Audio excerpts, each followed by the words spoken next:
for ourselves. Hello. Hi. For anyone watching, plausibly Rachel, as you're sleeping. I don't know, but for everyone being us for future reference, it's been a minute since we've had our last session of Echoes of Mesona. So here we go. Last time in Echoes of Mesona, you guys were finishing up a battle where Konotash Kwe had tried to escape after you guys were successful in defeating Yuji as well as company. And Kanari last session was able to catch up to Konotash before he was able to make his escape, being that she is wicked fast on her flying sword there. Now, as she had caught up, he'd tried multiple ways. One, a confusion spell to try to dislodge Kanari's chase. Two, a suggestion spell to try to dislodge her, as well as a third thing. I forget what exactly the third. Like Cone of Cold or something? Yeah. That I avoided all damage from. So many ways of trying to stop you, and no, it would not work. You got there. The dice want to catch your dad. So now you have captured Konotash Kwe, technically being run by the Kori spirit that has taken residence within your father's body, and probably hasn't been Konotash himself for a long time. But you guys pull him to your guys's into your guys's repertoire of captives, and along with Taylor Priest, you guys haven't try to find out his name necessarily, not that it really matters, but the priest that had been enlisted and suggested by Lusitania in her pursuits using him. And actually, you guys don't know why he was a part of Lusitania's thrall, I suppose. So, like, you don't know what he was bringing to the table necessarily yet. And he had been down here. One of the reasons he'd mentioned for being down here and being pulled in by Lusitania was because he was seeking out the Jezreel's children, actually, that had been mentioned during the fight as well as after. Now, as you guys started to question Konotash Kwe, we'll refer to the Kori as Kwe, because that is actually the name of the Kori himself. Now, as you guys questioned Kwe, you guys had asked him multiple things, namely what he was doing for Lusitania, why he was working with her, and he explained, overall summary, he had explained that he was working with Lusitania purely so that Lusitania would have to work for him later. His goals didn't necessarily align with Lusitania's goals, and that she was useful for future reference, basically. Let's see. So that's overall what he said. You guys had asked him about basically just that. I think there were a few broader questions, something along the lines of probably Kanari's connection to him, and there was a bit of a back and forth telepathic battle there, which ended on kind of an impasse. Though he did respect your skill, your mental skills there, and and the appeal of one Kori spirit to another Kori spirit, where Tai had actually said that she was willing to speak with him or try to convince him or be of use to you, Tai, as Tai. But she did mention that if she stepped into taking control of your body again, she might not be able to resist the temptation later, as it is a very addicting thing, apparently, and hard to stop doing if you start doing it again. So you had told her she didn't have to, and so she never did.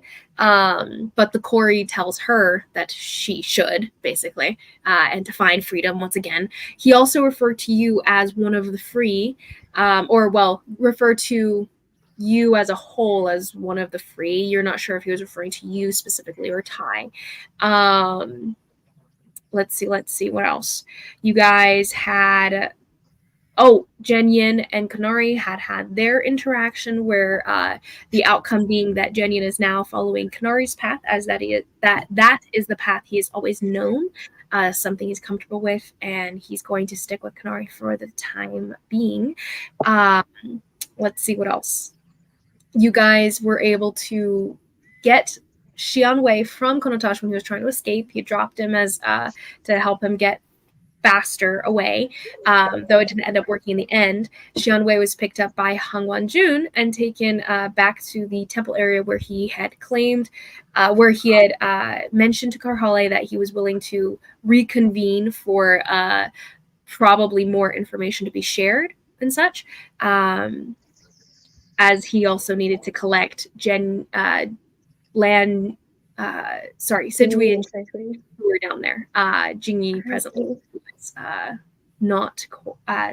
did not have the breath of life in him at the moment. But yeah, so all this to say, you guys are still in the lair, having kind of examined the area, Inala having looted the different bodies so far, as well as Konotash. You guys collected a couple scrolls off of him. And Shai having explored the bag of holding that they pulled off of Lusitania's body, collecting a few journals written in Abyssal that they had within. Now, beyond that, Adine, the champion of honor, taken prisoner as recently, did have a bit of an interaction with all of you, kind of chewed out by Karhale, as well as given a emotional speech from Atoll, who got a dirty 20 on her persuasion check. Pretty successful there in trying to convince him to look differently on the morals of his society at the moment, at the honor of his society at the moment, especially in reference to the Shaitan, or at least what they refer to, the people that they refer to as Shaitan, and whether or not they are bad, or if it's bad the way the country treats them. Now, he hands off his sword to Atoll in a bid of apprenticeship, actually. As he steps away, he turns back to you guys, says, Shadow's End, not bad, as he steps away. And as I was listening to it, it felt very much like the Honor Among Thieves movie, where the one paladin guy is like, well, it was great working with you, and then he walks away and just keeps going straight, undiverging from that path. Anyway, feels very much funny, like, yeah. That was exactly the tunnel probably walks perfectly straight the rest of the way out of these underground tunnels. Now, what are you guys doing?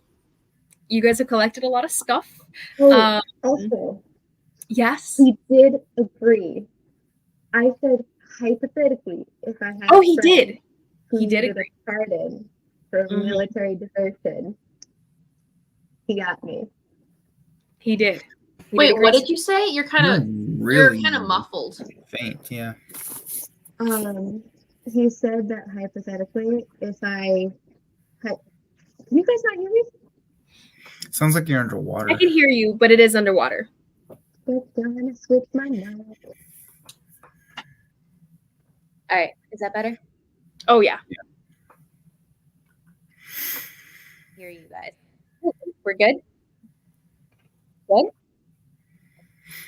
Maybe better. Keep talking. I think you're doing better. I think it's better. Yeah. If I hypothetically had a friend who needed a pardon for military desertion, he's got me. So, in case I hypothetically had a friend who needed something like that, that would be good to know. That's all. Cool.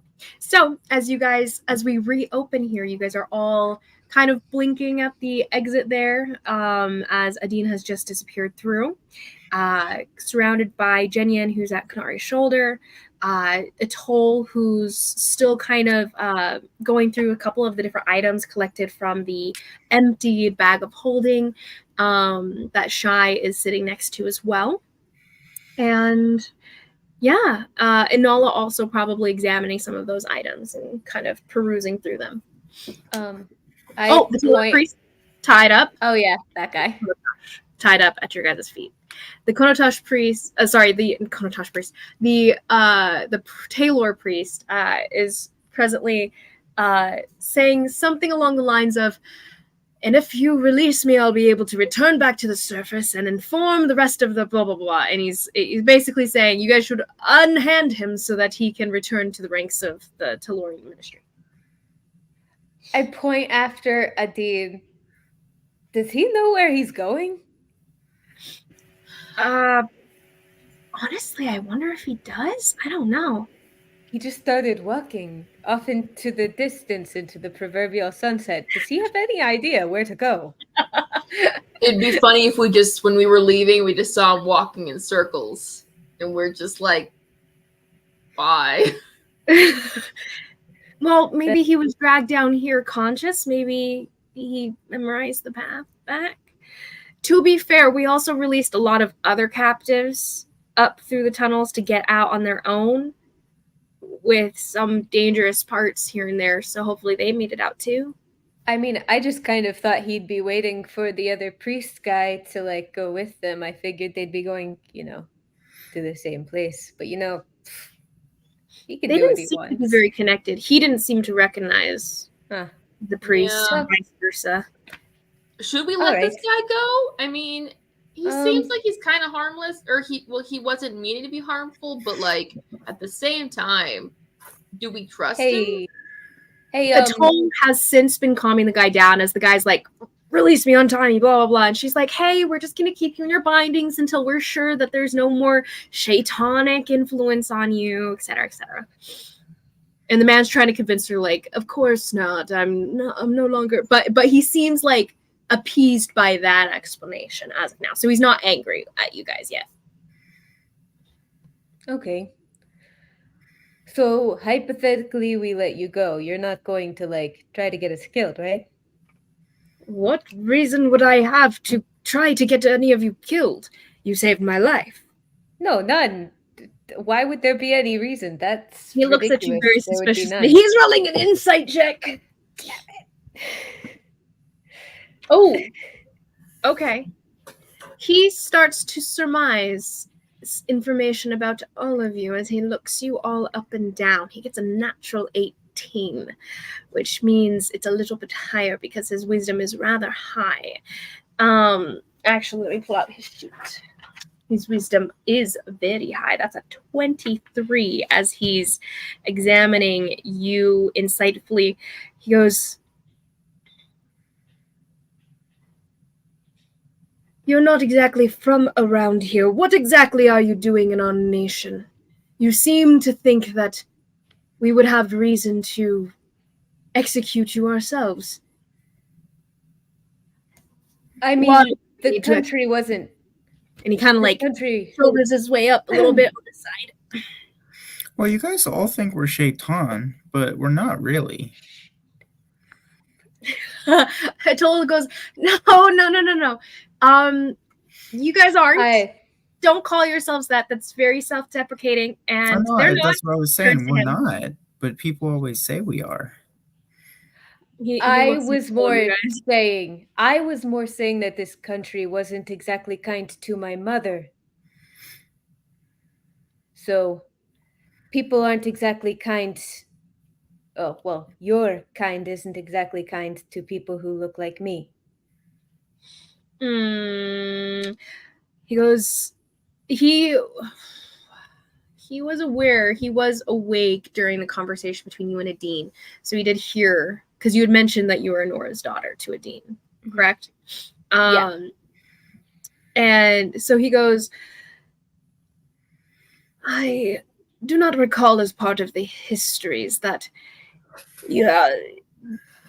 she was, and he kind of looks you up and down, taking in the crystals and everything, and he goes,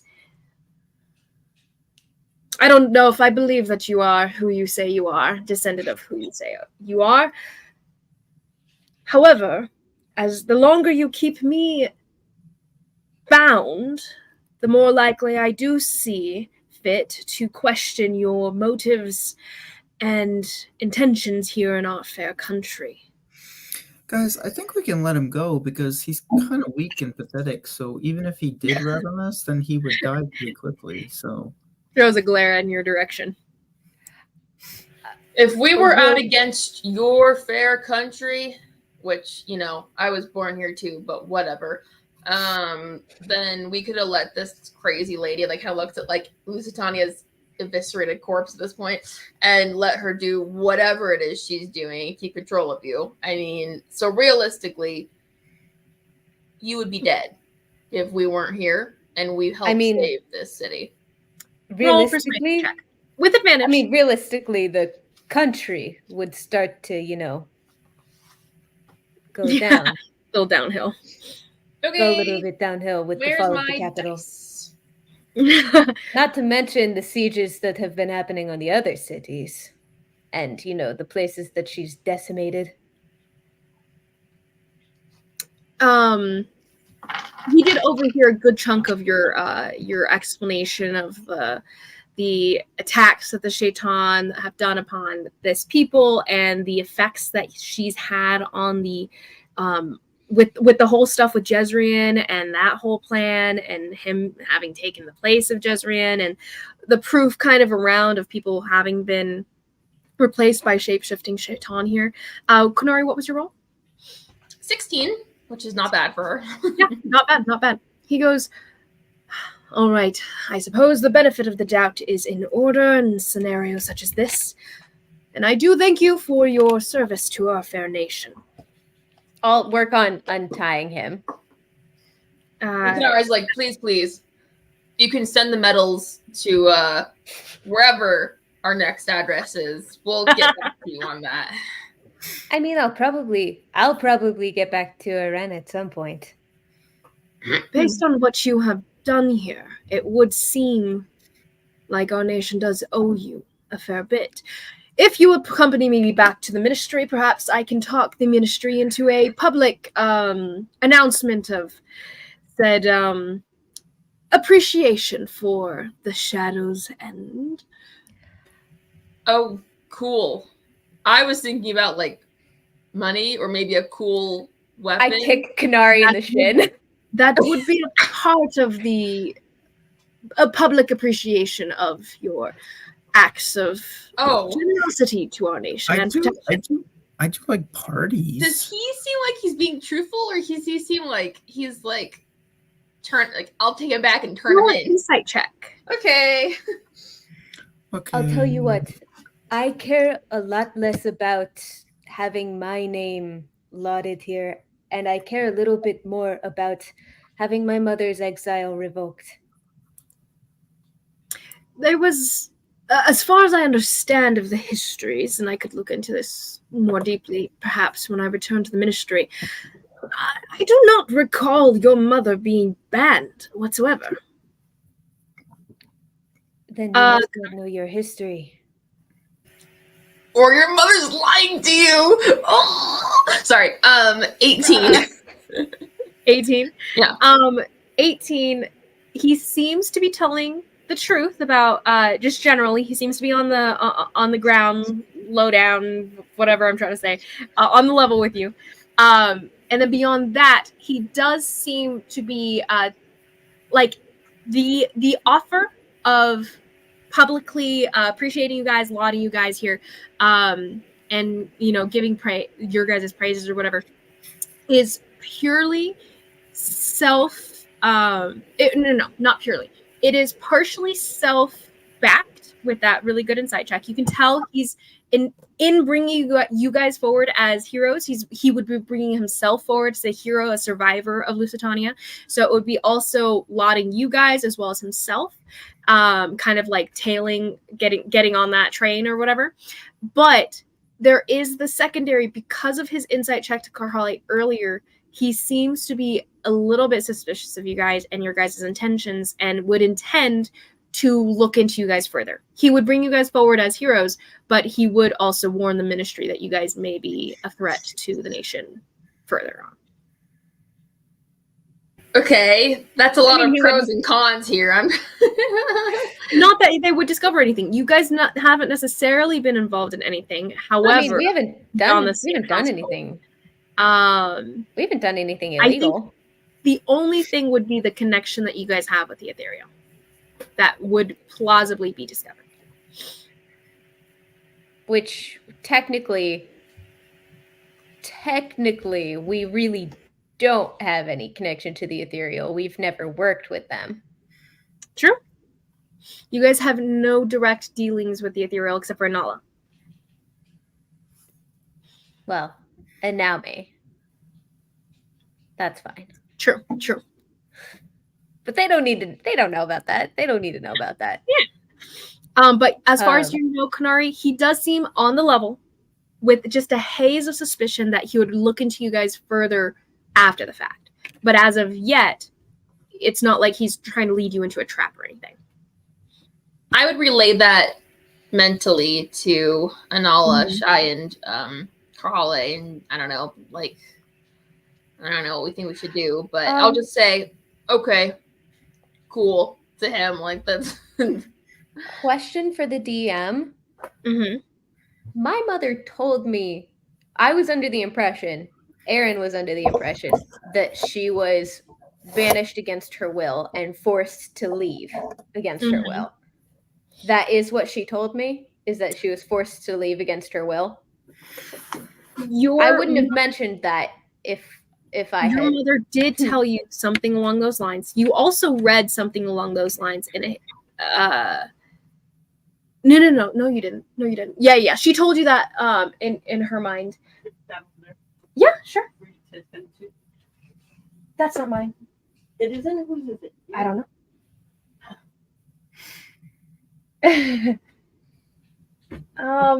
Mom, you can leave it though. Maybe it's Sam's. Anyway, as far as you know, though, your mother probably isn't the one that's more suspicious in this scenario. Either it's his lack of knowledge, or maybe the histories did not mention that and write down that they had banished an old hero. That was my thought. Okay, yeah, that was my thought. I just wanted to make sure that I wasn't remembering something wrong. Oh yeah, no, you're fine. I can hear you. Where do I go with that? But yeah, so there's a bit of a pause as he's kind of being untied, and he stands up, brushes himself off and everything, and he goes, hands behind his back, he's kind of dignified once again, goes to collect some of his fallen weapons and everything, resettling himself, and he goes, he looks upon like the destroyed bodies, like the flamed, destroyed, not flamed, but just the destroyed dead bodies of some of the citizens and everything around, and he kind of makes a small nod of deference to them in remembering their sacrifice and stuff, and comes back over to you guys. I'm gonna go pick up Lusitania's head. Yes. You find it just as destroyed as you had left it. Is there Did we already loot those bodies?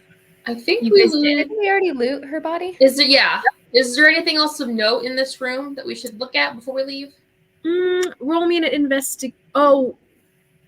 didn't we already loot Nari and more probably Anala? So Anala maybe Anala can roll. Go ahead. Can I roll for Anala? Since you mentioned it, Izzy, I'll have Izzy roll. Just straight roll, and then I'll add her modifiers for you guys. Ooh, a 19. Ooh. So for Anala, it's like 30. 19. Yeah, that's like 1,000. Yeah, so her thing is a plus 12. Yeah, so it's like a lot. So like a billion. So that's 29 base plus 1, like 31. Yeah, so she does a very thorough, as you guys have been talking to the priest, and she's like, whatever. She has done a very thorough casing of the entire room here. There's another exit on the back way, and she ends up finding another room actually that this connects to. So she ends up finding basically a storage room of riches. Actually, she's like, hey guys, you might want to see this. And she'll lead you guys to a room that just has multiple chests of just collected riches that they've been using for different purposes. Bribery, probably riches from some of the nobles that they've taken the places of, different things just for different uses.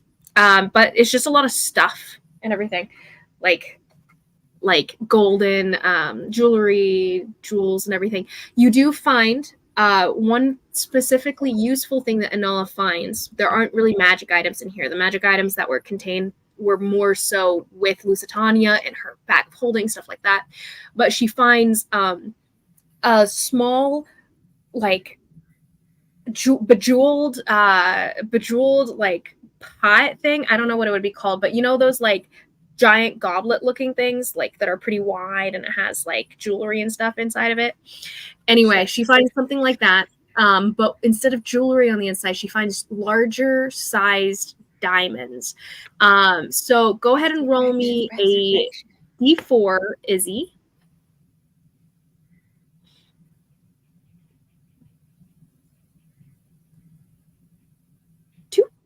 Cool. So you find multiple different diamonds. Inala does 2 specifically sized, and she goes, "These could be used for probably resurrection based on my examination." Like, and then there's just a lot more jewels within there that are just not That's quite your the right toll size for voice. resurrection. Sorry. You're right. It was. No, it's fine. She goes, "Yeah, guys, I think these could probably be used for resurrection. Probably. I'm gonna put those in the bag of holding." And actually, she's gonna roll an intelligence check. And she goes, also, that the cut of it looks familiar for that one, and she shows you one of them that has a very specific cut to it. She goes, "Don't you guys remember this from that temple, the one that we got from the magical essence thing? Was she with the us? ghost?"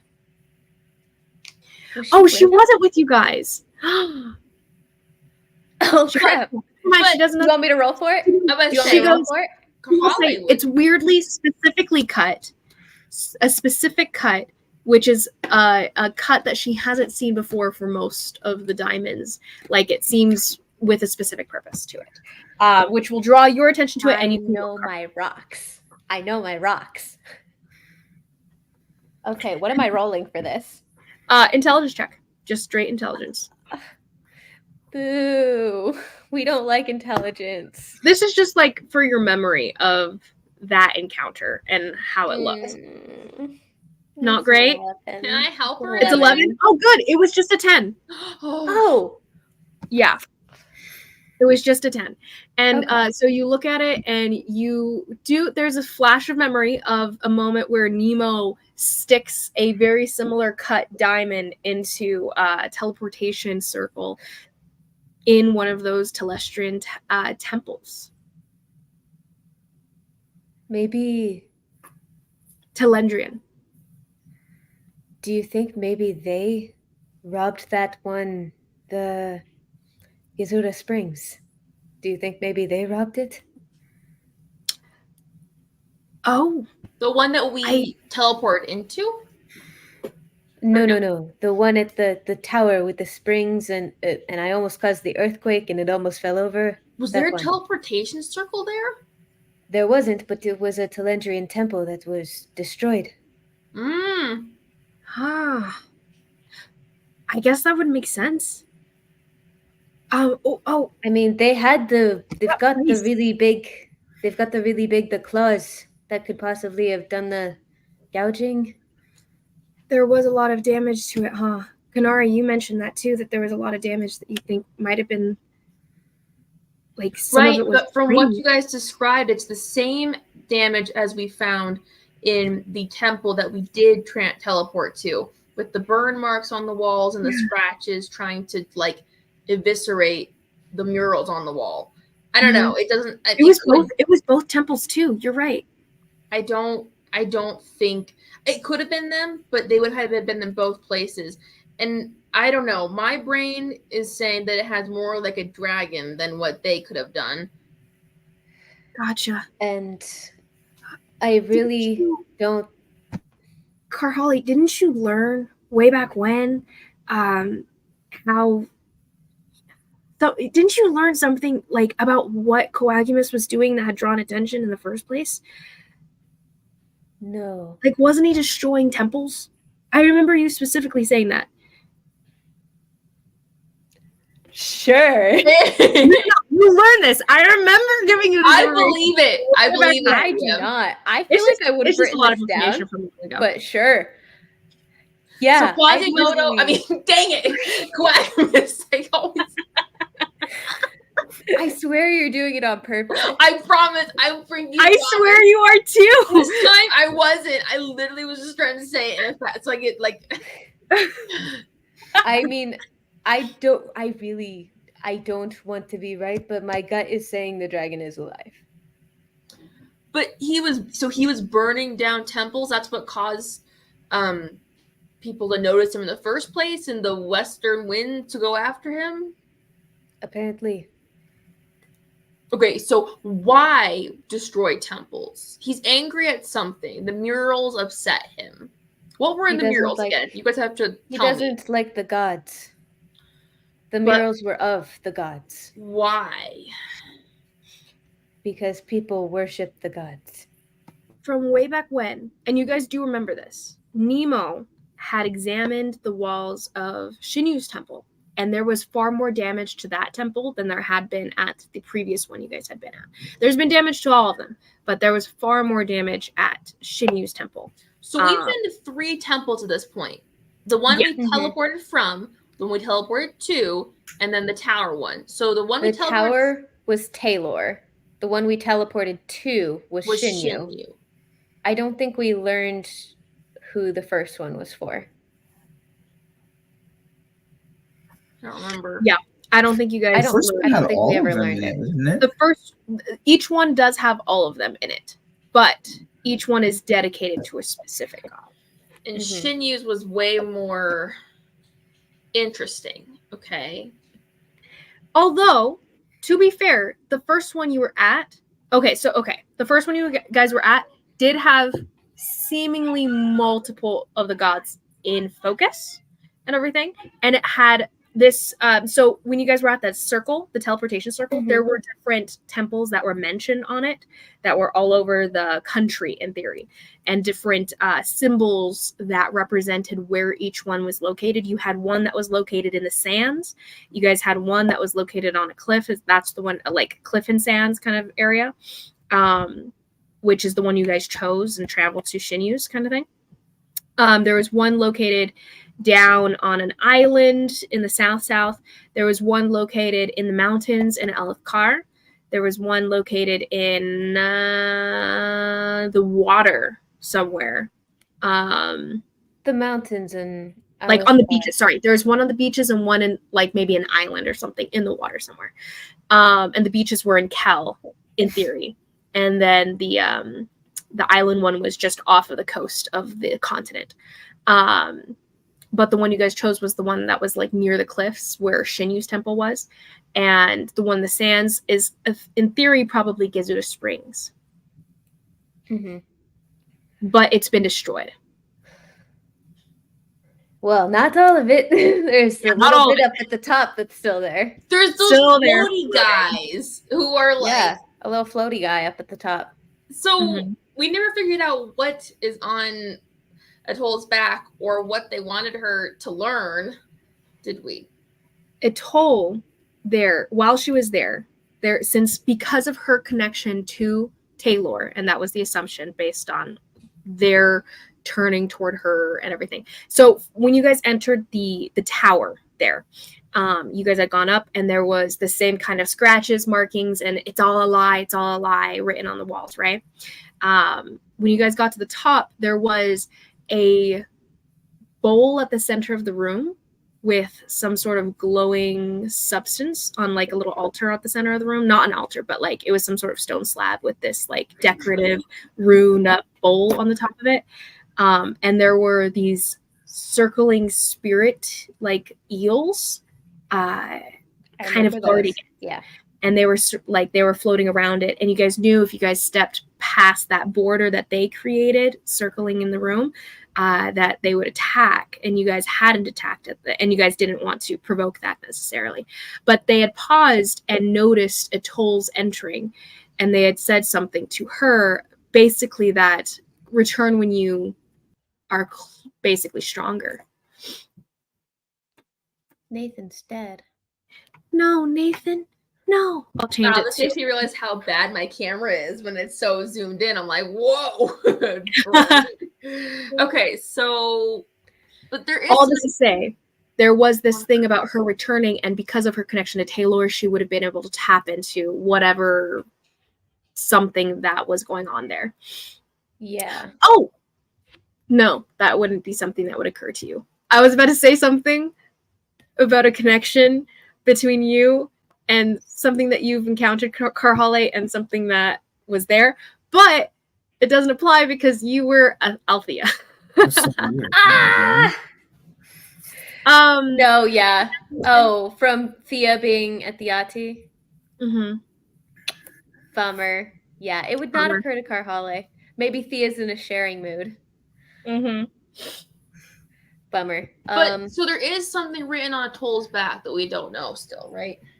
You guys actually did discover that. She ended up telling you guys it was written in Celestial, and it was actually just the written words of her oath that she made. Oh. Yeah. So she has a couple of the oaths written on her back now.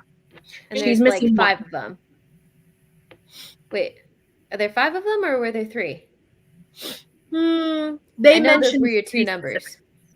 Okay, I know those are your 2 numbers. I know it is 5 or 3. Okay. She's missing sometimes. 1 presently. So probably later when she gets even more powerful, she'll gain a 3rd oath. Okay.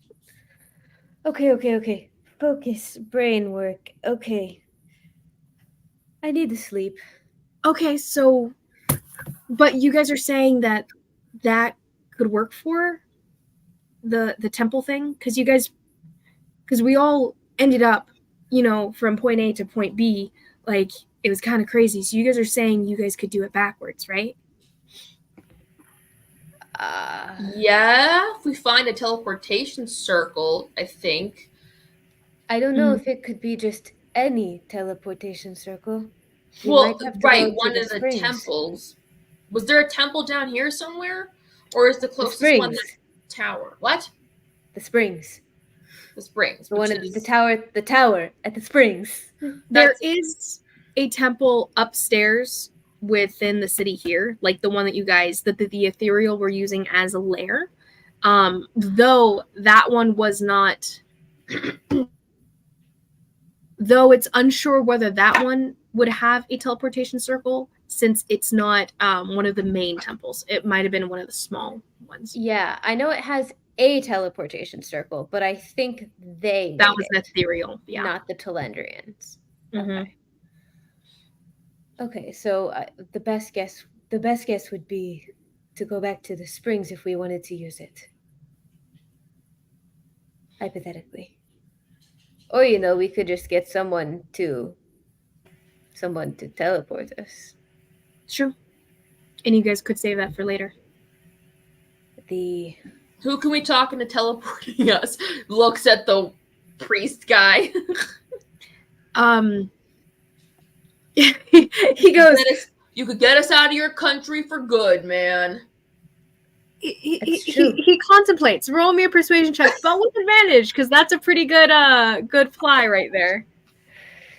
You could get us out of your country for good, man. Natural 20! Okay. He goes, yes, please, tell us. Exactly where would you like to go? We will send you immediately. He's like, I'll get you an Uber. Anywhere you want. What? You will stay there forever, correct? Oh, yeah. For a nation that is not to be questioned, but of course, perhaps you would be a better memory than a presence in our country. I mean, works for me. You guys are doing this. I have a mission real quick. I'll be right back. You've been running trying to find your tapestry. Yeah. The two gateways.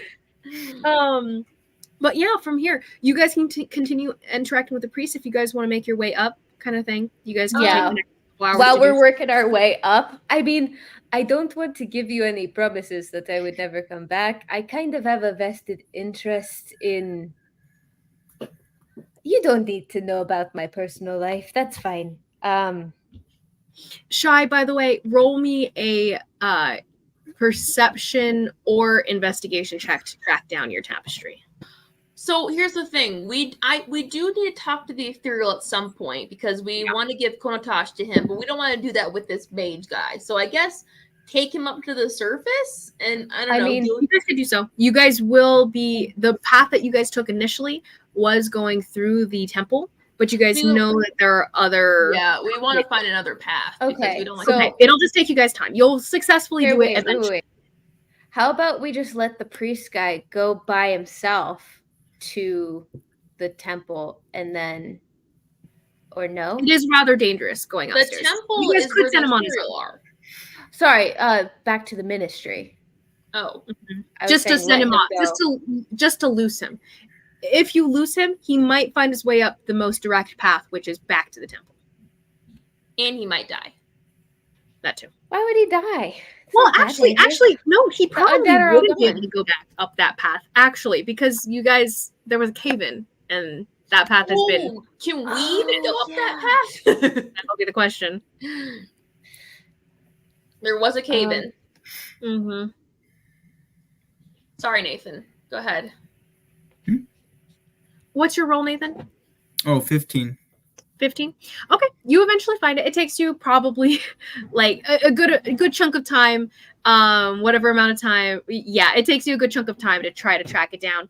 But the person that had it ended up leaving it behind. They dropped it in one of the tunnels, making their way out. And so you end up collecting it, finding the rug, kind of just leaning. It wasn't dropped haphazardly. It was like leaned on the side, but like it seems to have been covered with like a blanket of some sort to protect it from the sludge that's on the walls, the flammable sludge. But definitely abandoned since it's kind of big and heavy. Yeah. Okay.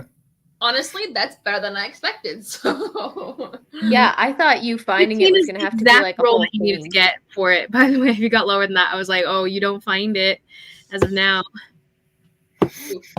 Okay, so we taking him up to the surface? Do we want to send? We don't have any extra people to send him with, so okay. Meta. Aaron wants to take credit for this whole thing. Karhale could not care less about that. Keep in mind, people have already left that knew you guys were the ones who saved them so far. So in theory, the townsfolk know. Sure, but if we want money and rewards, Karhale doesn't care about money. Well, actually, Karhale wouldn't mind like being able to roam tall freely without, getting arrested. And Shy would not mind little artifacts. Kanari would like to rub it in the monks' faces that she saved their country and their bum little failures at life. So Karhale recognizes the need for recognition to be able to continue operating in Tal. Mm-hmm. Okay, fine. We'll go talk to. I don't want to be there long, obviously. I mean, I kind of have things to do. Yeah. Not dying. To be. I would really like to sleep. I've been awake for a very long time. How long has it been? I don't want to know. I'm past numbers. Okay, let's go. Do you guys want to camp out here or do you want to get out first? Get out. Yeah. Getting the heck out of Dodge. Should we go back through and investigate the one place I guess we could There do it is the treasure room. If you guys want to try to collect money from there, you guys can for like however much you guys want to try to carry. We have a portable hole. We could just stick a whole bunch of money in the portable hole or a portable the bag of holding. Yeah, that's what I'm trying to say. Let's look up how much gold it can carry. There's 10,000. there's gold in a Oh wait, no, 10,000. 10,000 is the weight limit for my pouch of holding. Mm-hmm. Yeah, Can I feel like carry how much gold? It can carry up to 25,000. I would say it can only carry up based on all the other stuff that you guys have that will be cut down if you guys are putting anything other than gold in there. But if you guys want to just carry like so everything is it else. just the diamonds and the gold and stuff? There's no little trinkets? In this room, no. You've collected trinkets from her body itself. You guys found like vials and potions, and the flute was on her body. It is no longer there, by the way. Wait. What kind of flute? Wait. What? Say it there again. was magical necromantic flute that she had. Chen Ching. But it's no longer there. What do you mean it's no longer there? What did it do? It's not on the body. But someone searched her as soon as we killed her. Like nobody would have had a chance to steal it from her because she was not searched immediately. She was searched after the fight ended, like after Kanari left, basically. Well, but Anala and Atoll stayed behind, and who else? Like immediately was there? It was relatively immediately. Jenyan was there. Adine was there. I don't think Adine did. I think that would make sense why he got the heck out of there. Do we need to go see Hongguan Jun? Well, you had asked to try to get more information, to share more information with him. He said he would wait for you in the temple upstairs from before. Though that path was cut off, like you guys know, it has been cut off. Though he is not aware of that, so he would have to circumvent it himself as well. Maybe we could stop by. We know where he lives. Maybe we could stop by there later. Who? Hongguan Jun's. Well, he's going to the temple right now. He's just waiting there for us till we get there, I think. Or no. Do we want to take this guy with us, though? This guy's annoying. Are we about to make our heading back up to the surface? I don't know about you, but I'd very much like to see the sun again.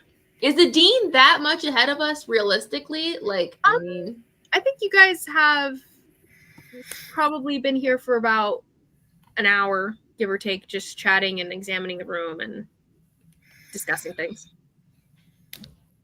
Not that far ahead. I mean, like, you guys could run and catch up. We could try to catch up to him and have him. So he's struggling to get his way out. Sure.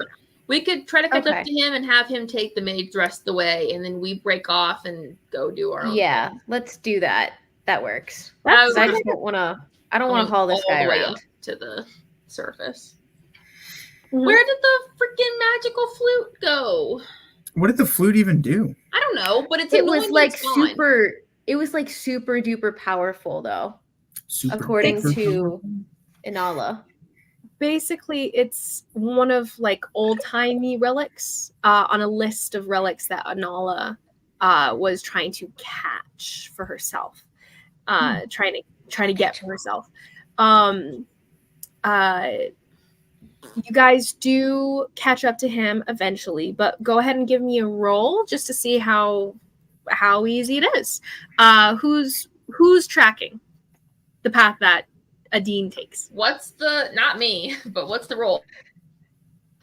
Survival for tracking. What's your survival, Shy? Not that good. Then why'd you raise your hand? Because I like doing smart things. Mine's 5. Go ahead. Mine's 5. Go ahead. Go ahead. Roll for it. Okay. So I can help you, maybe.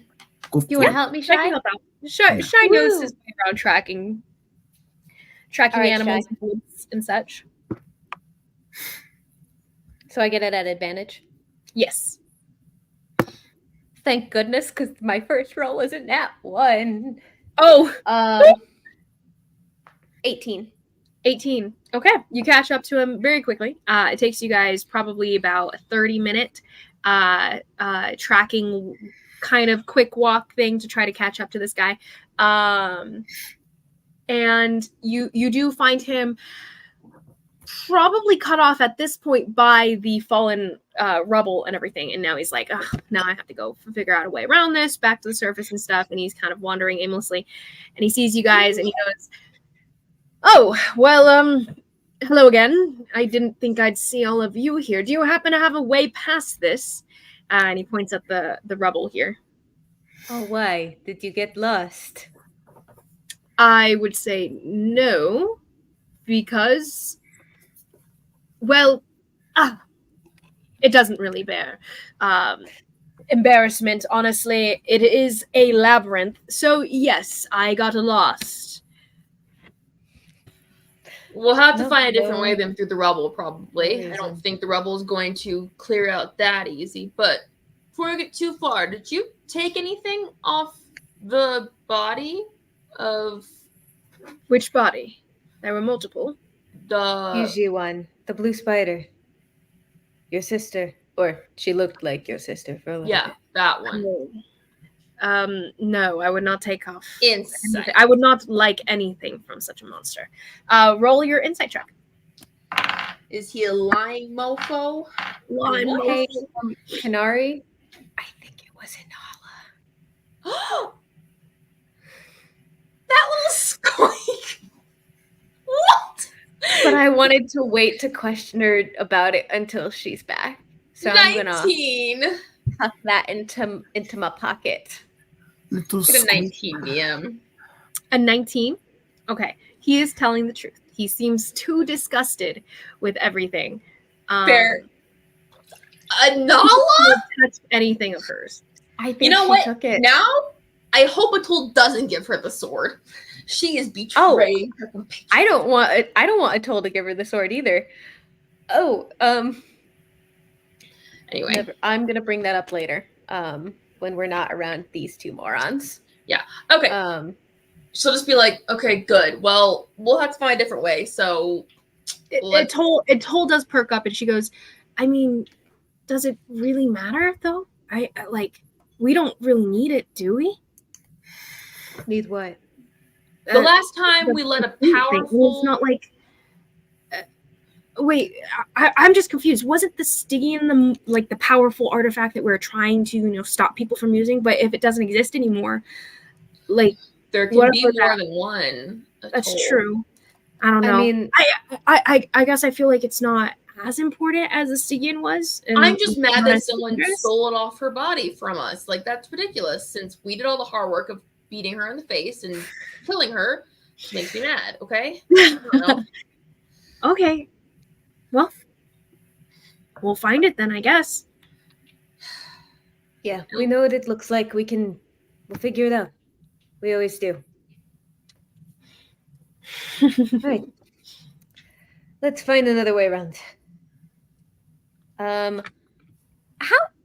deep was that cave in? How long would it take me if I wanted to, earth move, start chucking rocks?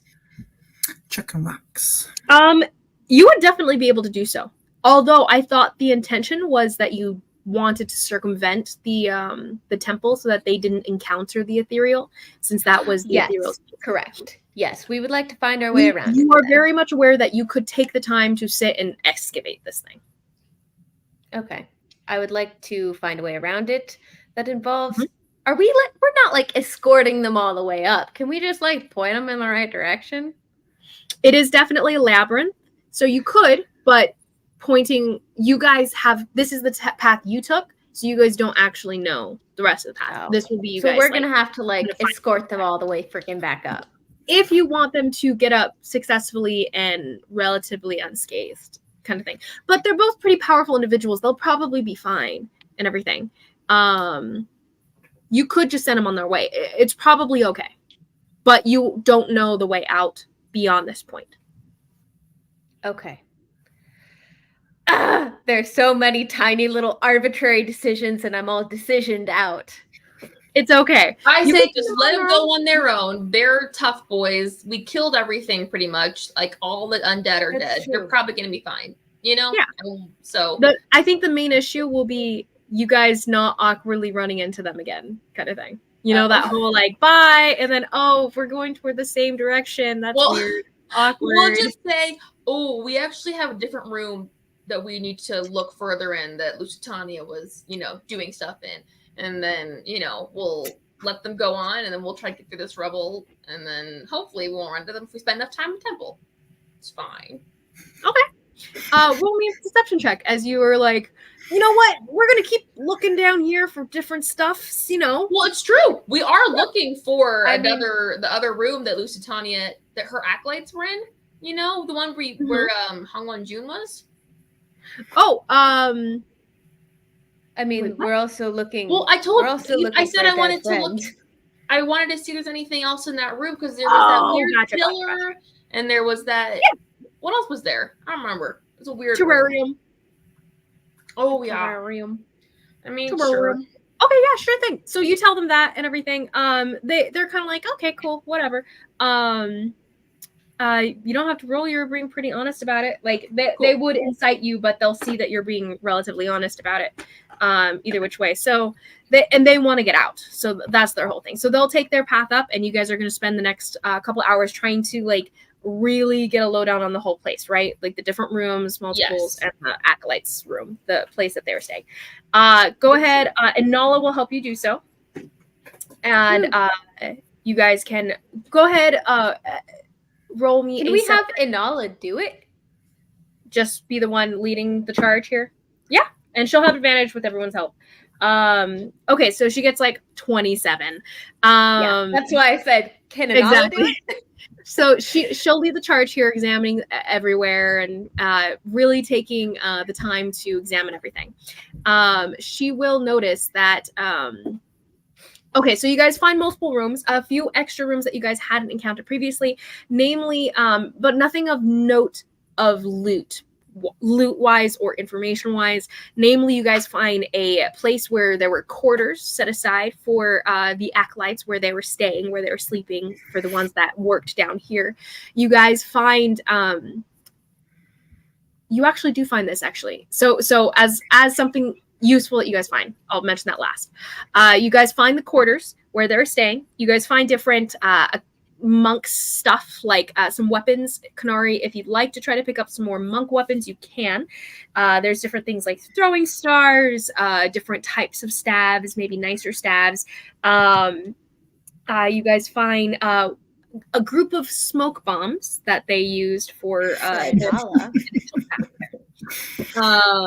and for me, I don't need to see anything. That would be so good.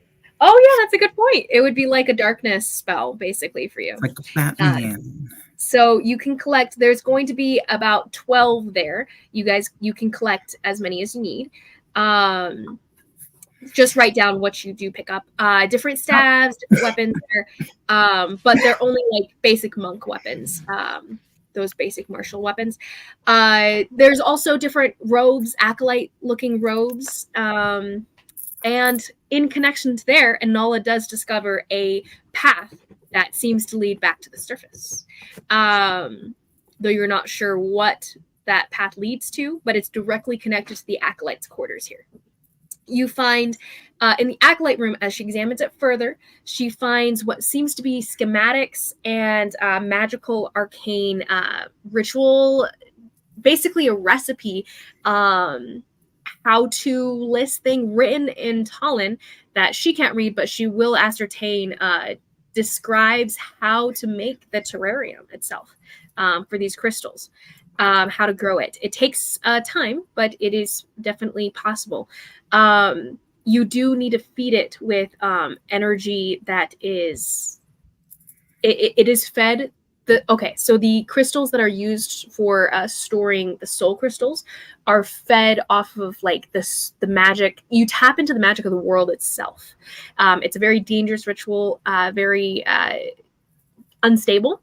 And breaking multiple, she discovers and she explains to you guys that breaking any more than probably 4 at a time in the terrarium could make the whole thing explode.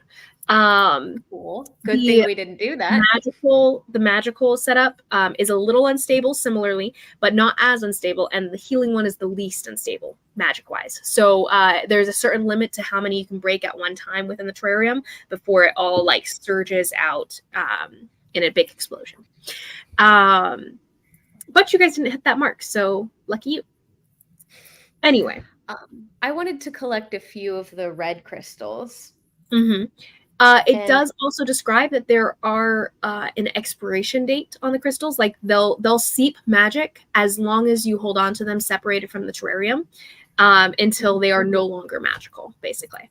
But it takes a couple months for that to actually happen. So any crystals that you take now, you know you have only a couple months to use. They are for experimentation.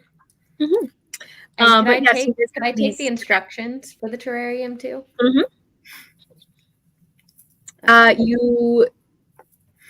But you do know that the stuff you'll need for it, the recipe components and stuff, are very expensive. It's something along the lines of like probably upwards of like 20,000 gold worth of just stuff that you need for it. The different good thing we just got 20,000 gold. Yeah. I mean, if you guys want to put all your money into making a terrarium somewhere you guys will be able to return to and stuff. No. This was more just a little bit of herbalist academic curiosity. Atola at some point asked, like, can't you guys just return to this one amid your guys' like exploration here? And Inala does respond with some of the information that she's collected off the schematics and everything that this one, it needs direct care to keep it going, to keep it growing and keep it like working basically. And based on the schematics, like without direct care for over a week, it'll all like disintegrate basically. It'll stop having its power or whatever. I want a couple of the purple ones, but I don't want to blow up this thing. So I'll let the purple or the wild magic. No, the healing ones. Those are red. Purple I want the healing ones. Wait, what?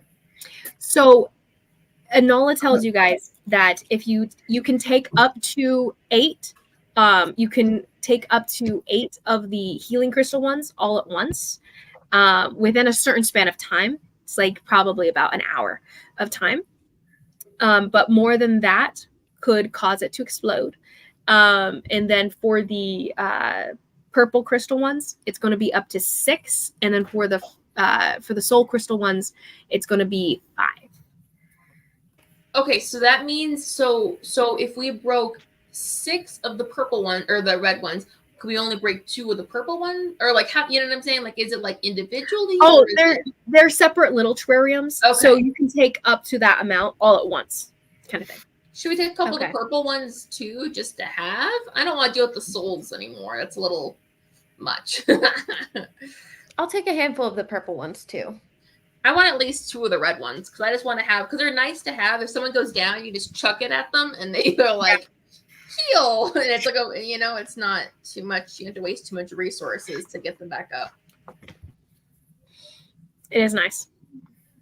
Okay, so do you guys take the full amount of what Enola describes to you that you guys can? Yeah. Do we want to take the soul ones? I mean, they are nice to be a long rest, but it's always got some kind of repercussion attached to it. I don't know. We should take 1 each as a fail-safe. Mm-hmm. All right.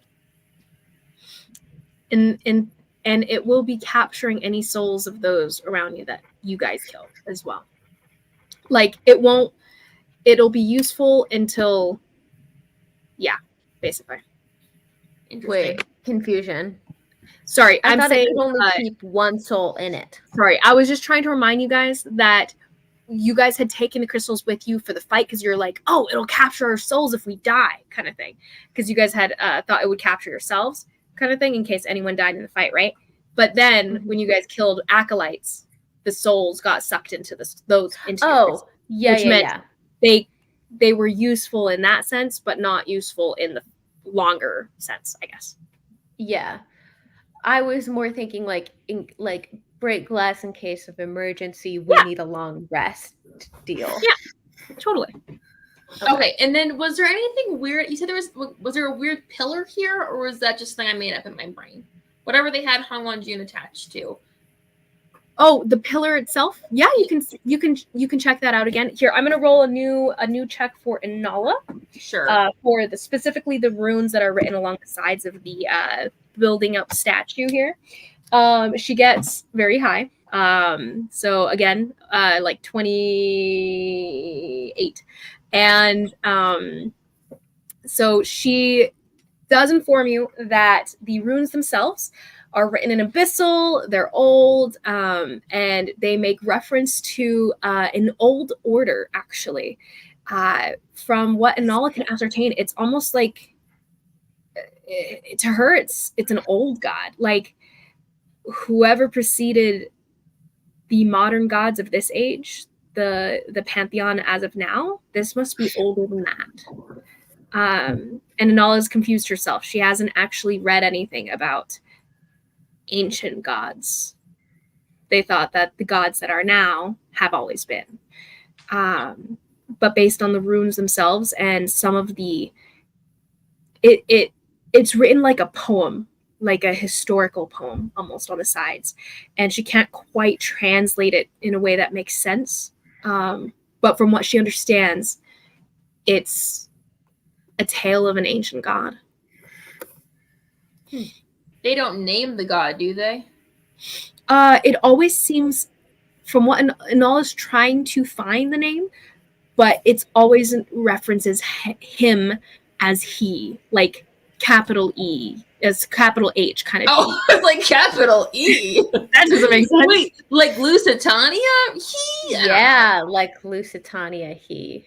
Interesting. Wait, what? Lusitania, he? What?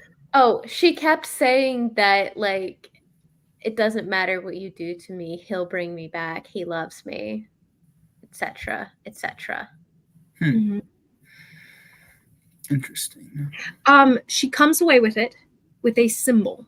And she goes, I think this is the old symbol of the god himself. In the way that Taylor has his symbol, she comes away with some sort of design that was kind of at the centerpiece of the altar statue itself.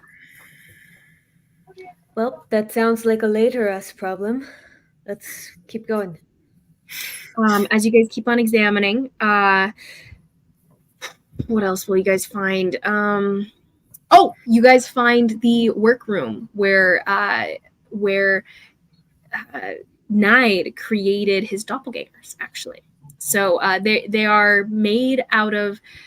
You guys will find some different schematics written in Abyssal this time that are basically the recipe to making the doppelgangers themselves. It does take blood of an Oni to make. But yeah, and so apparently there's like in this room, it's a bunch of like vats of just goo, black goo, probably put together for the purposes of making more doppelgangers and stuff. They seem to be made out of like some sort of sludge, similar to the flammable sludge on most of the walls of this labyrinth here. Is there sludge on the walls in here? Mm-hmm. There is. Okay. Mm-hmm. I'm gonna take all the notes. Okay. You collect multiple schematics of how to make the vats themselves, how to make the whole lab setup here itself. Are you gonna burn them? Yeah, as soon as we're not in here. Well, what if I want them? Or what if Jen Yin could use them? We are not making more of those monsters. Wait, no. Doppelgangers? Wait, could maybe elaborate, because my brain is thinking, doesn't that just mean that Nai could have been in more than one place? Or, wait, hold on. In more than one place at once? Like, do you remember back in the caravan? Making multiple little...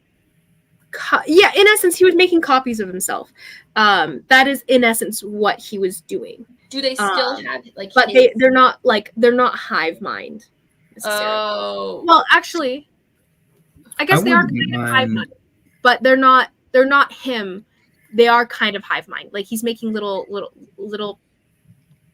I guess it is kind of hive mind.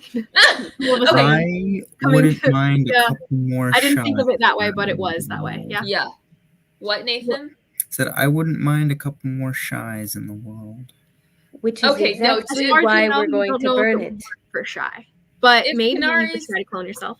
Thinking about this, she's not going to suggest, like, realistically, as cool as it would be, she wouldn't suggest subjecting Jinyan to more experimentation. So she wouldn't actually, like, that wouldn't be something she would bring up. That'd be cool as heck. But, yeah, but it's okay.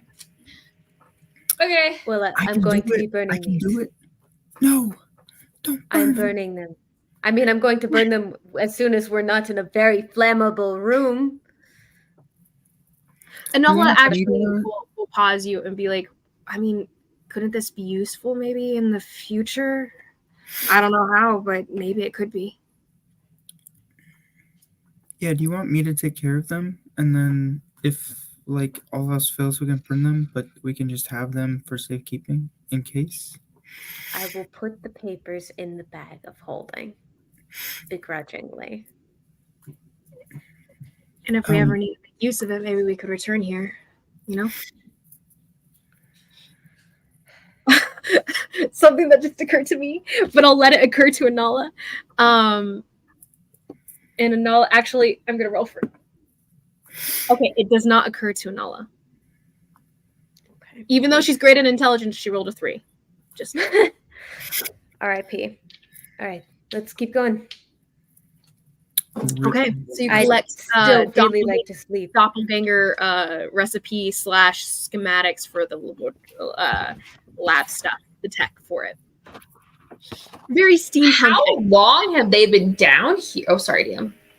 Oh no, you're good. I just saying, like, that they must have been down here for a while. If they've built all of this, you know what I mean? Like, this is not a new little pop-up tent thing.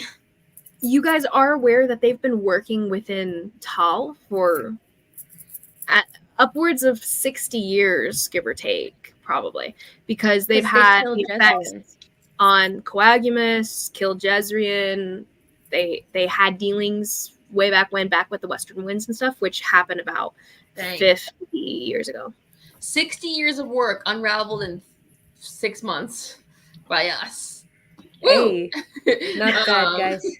You guys actually aren't even sure if this is this one and the one in the Sand household, or they're only places of I bet they weren't. Laboratories and stuff like that. Dang. Okay. I want to burn every single one of these places to the ground. This is just under the ethereal temple, so let's be careful how much burning we're doing, but I get what you're saying. Okay. Enola comes up next to Karhale and she goes, if it's any consolation, I doubt anyone else is going to be able to get down here if you make it cave in and all the other exits too. This is why I keep you around, Enola. But I'm going to say, she continues kind of searching the areas. Torching it would be a lot more fun. As far as you guys know, based on just an initial count that Enola gives you guys, hold on, based on an initial count of everything that she can collect in the treasury room, so to speak, there seems to be at least 10,000 gold, and then pounds and pounds worth of different jewelry and golden plated stuff that's just worth money. That could probably... I just put a 1 in front of the party fund. Mm-hmm. We had like 10,000 worth of gold, 3,000. Just readily their gold, and then plausibly, she assumes probably double that amount in the actual stuff itself. So another 10,000 worth of like. I'm gonna find the. Is someone keeping track of the numbers of this money? I wrote down the gold. Okay. I'm gonna find the biggest diamond and the biggest non-resurrection diamond. No, the biggest diamond. Period. And the two diamonds that Holly already picked up were the biggest diamonds. And picked them up and put them where? In the bag of holding. Bag of holding. I put them in the bag of holding. Mm-hmm. Those were the two largest diamonds, but there were different sizes of diamonds amongst those. Those were the biggest for magical purposes. Yeah. Are there any blue gems? Blue gems? Roll me a investigation check or perception check as you're kind of perusing. Perception would be a 15. Either one. 15. Yeah, you find, I would say, at least 3 different sapphire-looking gems. I'm going to get the biggest one. Okay. The biggest one you find is worth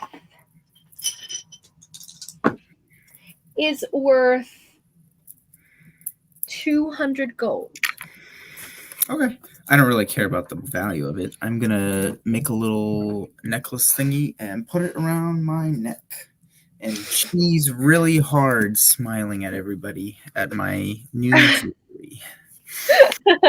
You make a very haphazard tie of a piece of rope. Like you have to unravel a part of the rope so you can get thinner twine for this purpose of wrapping around the gemstone itself to make a necklace for yourself. But you do this as everyone's kind of exploring the caverns and they find a doppelganger lab and you're just kind of working on it. Art and crafts shy. You have a giant sapphire necklace. I'm gonna, as I finish it, I'm gonna hold it up for with a really big grin on my face. Just it's lovely, Shy. Atol's like, you realize that people are gonna like rob you now, right? Harhale, now we look even more like we're related.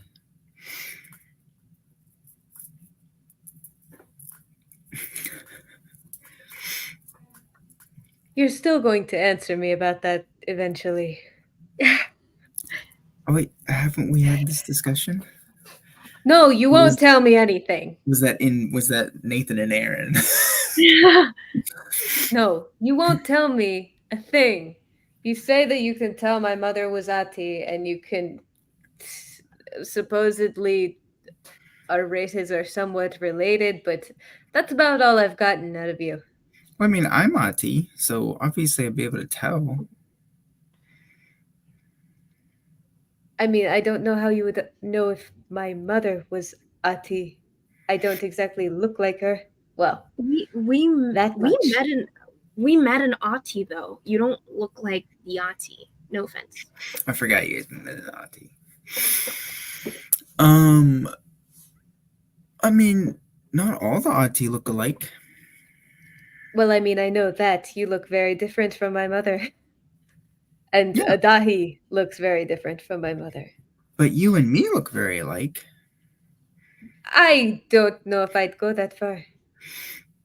I can tell. And Ollie perks up a bit and goes, you guys do have some things in common, I guess. Sure. Like your unending sense of optimism. We're moving on yet? Kanari would have gathered up a few of the smaller diamonds, whatever she could, ones, and she's gonna see if she can find somebody to make these into diamond knuckles for her. She cut someone's face right in half. Little diamond spikes. You collect diamond spikes. Spiked knuckles. You collect about 600 gold worth of little diamonds that are going to go into a future weapon. This is great. To be honest, it would be useful for like damaging stuff. Like maybe this will give you the ability to like break a door with your fists easier than otherwise. Right on. Sounds good to me. Maybe we could give some jewels back to the one that Anala robbed. that one jewelry store. Why? Not that would, the one where she robbed them and killed their dog. Did she actually kill the dog? I forgot. She killed their dog. She killed her dog. Yeah. And I was like, I feel no guilt. You're a psycho, and I love you. She was like, hey, we needed it, didn't we? I don't even remember what it was for. Wait a minute. Oh, you guys needed the diamond for a toll. And then she stole something for each of us. She looks down at the emerald necklace that she's wearing. Did you steal this from them? She rolls her eyes and she's like, I wasn't trying to hide that fact. I'm going to take a handful of gemstones and shove them in Anala's pocket. You're going to go give this to these people. Okay. I'll drop them in their mailbox or something. That'll do. So as you guys continue kind of just collecting the stuff, how much do you guys take with you?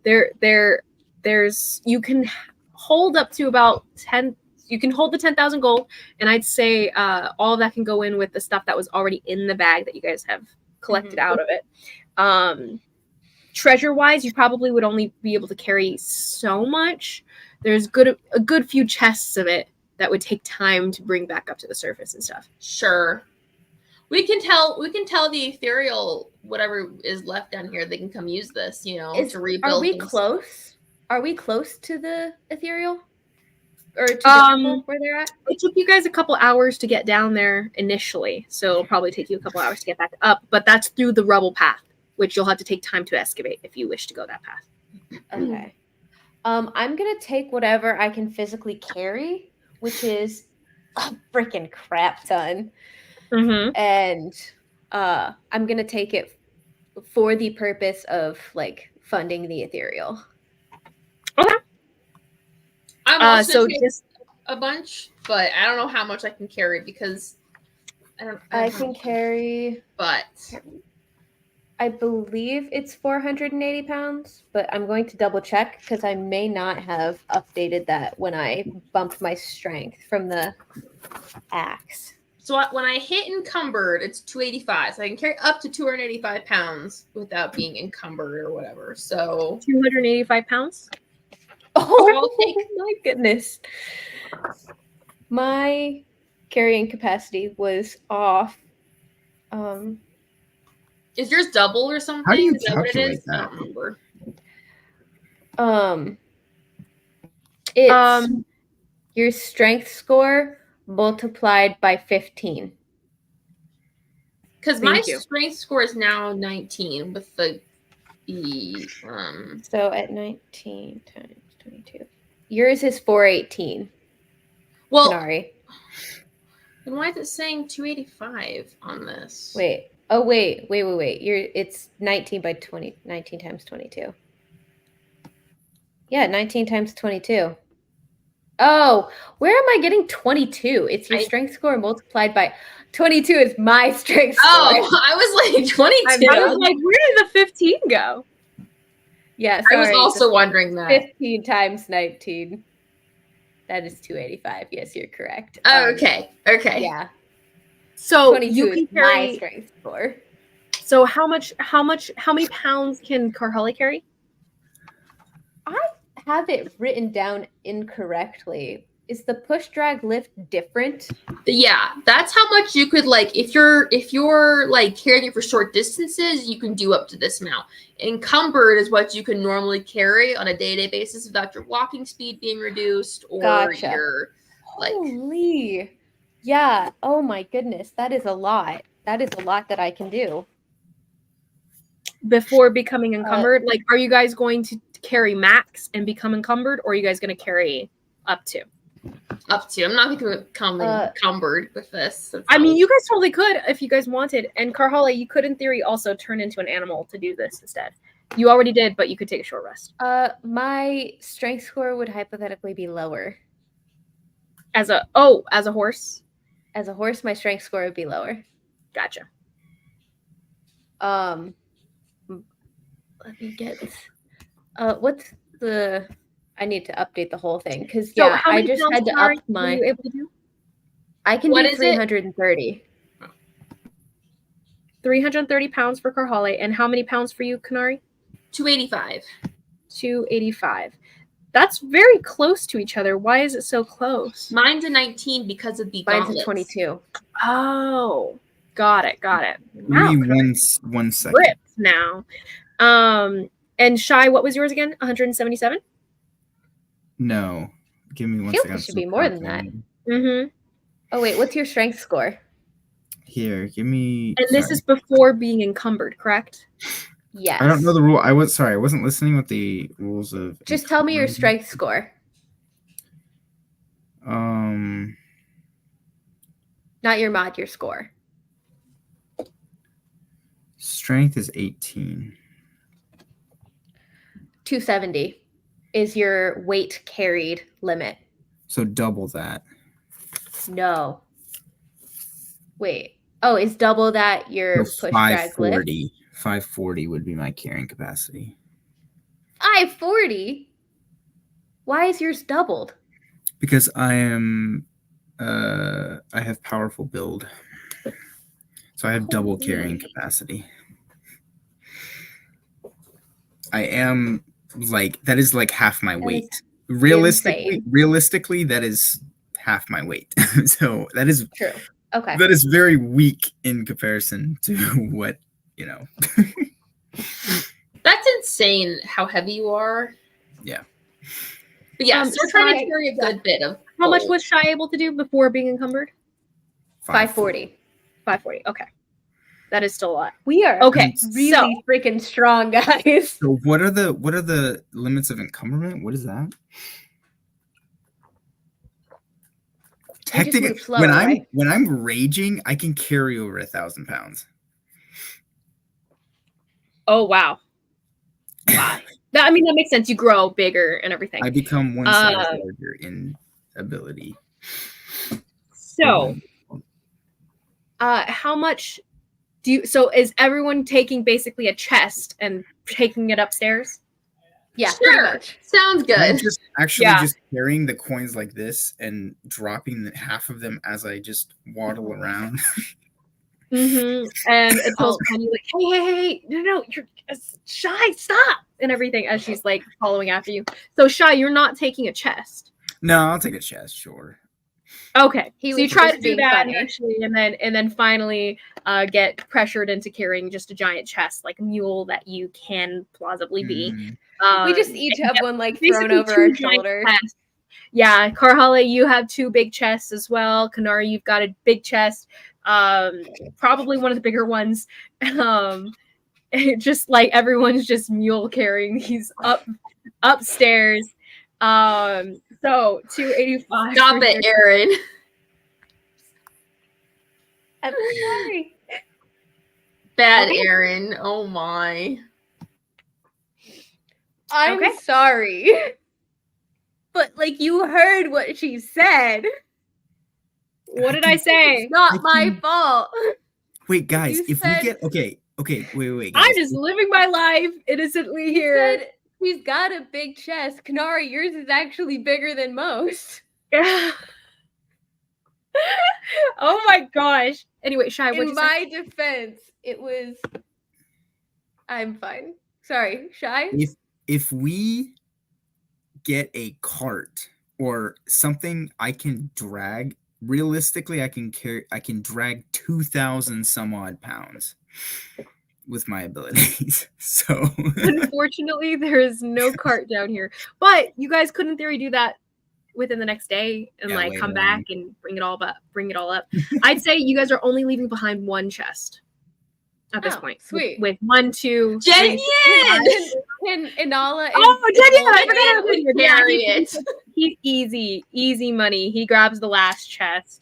I imagine he could grab the chest and pick up Kanari with her chest. Yeah. Okay. Yeah. With all those chests, you guys get a good chunk of monies. You guys will need to fence stuff and everything eventually, or like pawn it all away or whatever. Yeah.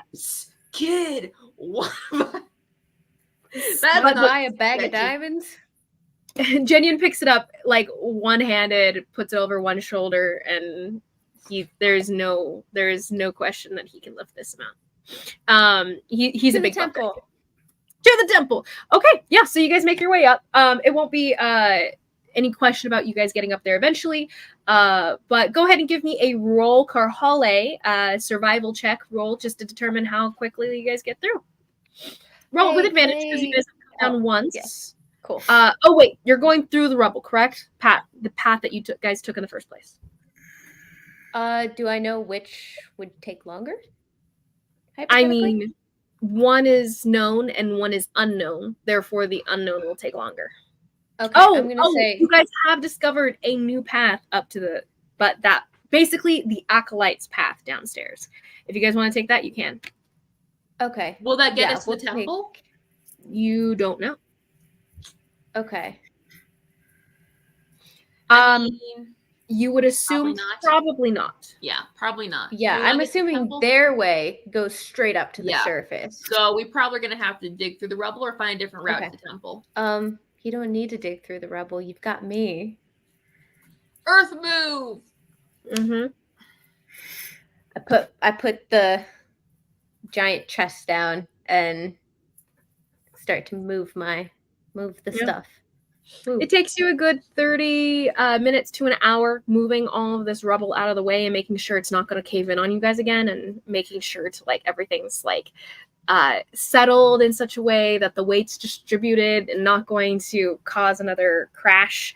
Killing all flashbacks to me almost getting killed in a rock slide. Yes.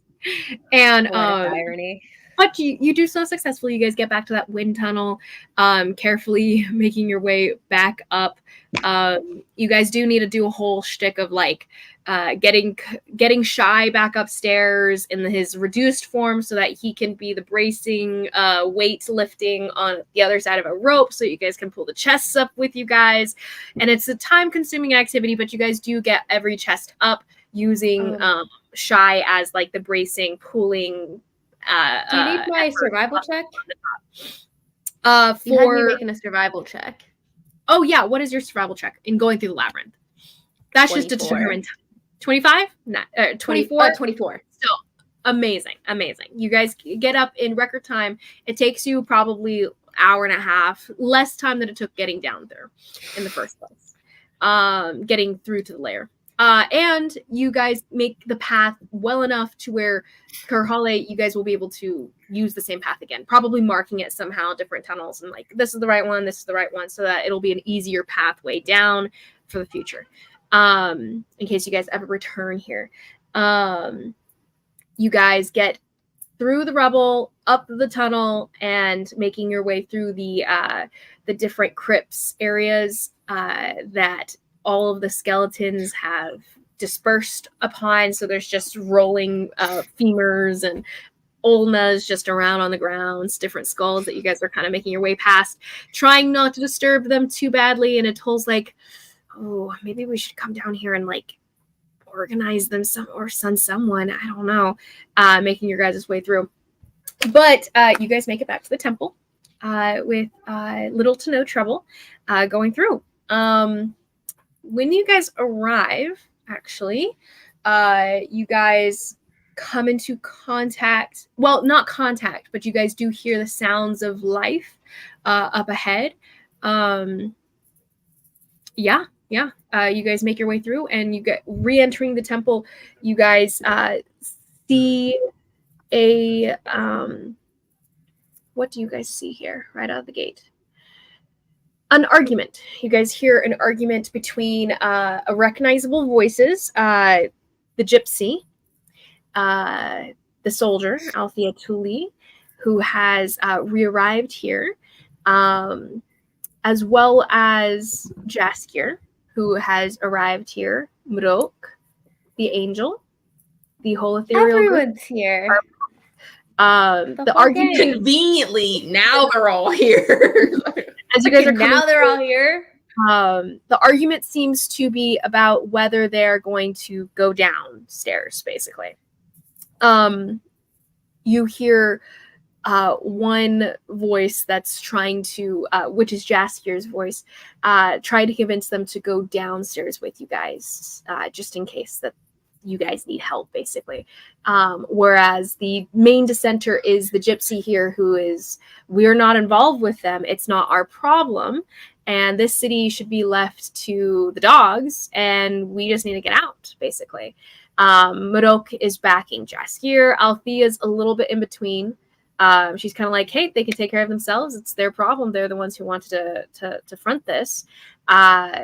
Whereas Mirok is saying, you know, doing it would help the ethereal with their public appearance and everything, plausibly get them on the better side of certain groups and everything in the city and the townsfolk specifically. But yeah, so it's kind of going back and forth. And apparently they just re-arrived within the last hour. And Althea's kind of like, you know, if they're dead, they're dead. I mean, there's nothing we can really do about it. I mean, until, you know, I sleep. But, I mean, what are we thinking we can do? They went down there like hours ago, blah, blah, blah. And they're all just going good back. To know who really loves you, Carhale. Man, that choice is simple. As we're like dragging chests here. Pow, like resounds in the whole place. You guys are all sweating, by the way, because it was no easy feat dragging these things all up, and it did take hours of travel because you guys were carrying things and it was tiring. So you guys are all pretty pooped at this time, having gone up hills and everything, carrying the heaviest amount you plausibly could without slowing you down entirely. So how much did we actually carry then? You guys all don't of know it. the exact amount of money because you guys will have to sit down. It'll be like downtime that you'll need to actually ascertain how much all this is worth. Okay. 10,000 gold, give or take, based on Enolla's general sizing capabilities in money, gold, and how much a chest can carry, and her basic math. 10,000 was the amount we put in our bag of holding. Yeah, that's the gold. You guys have treasure that's worth. We just have the plausibly double that, maybe more. You're not sure.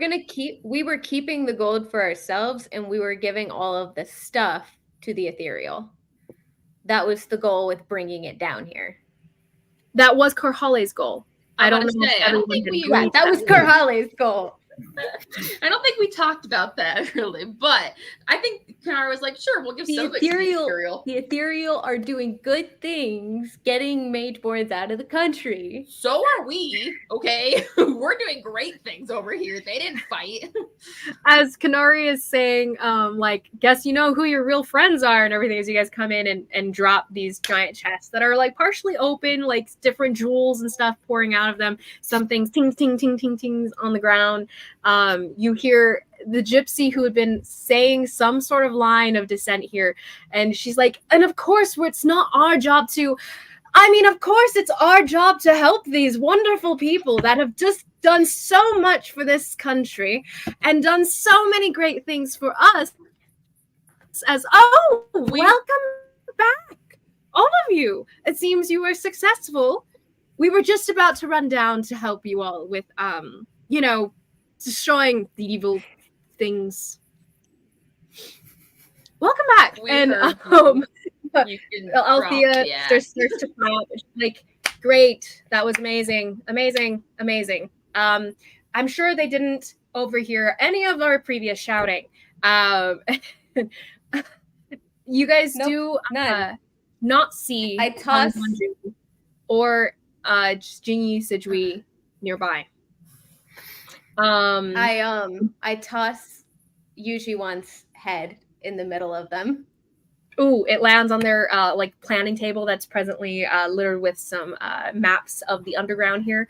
A little bit of the sludgy brackish blood gets smeared on the top, and the gypsy's like, oh, that's gross, really, and she's like moves it off, like uses part of like a handkerchief to just shove it off and let it roll away.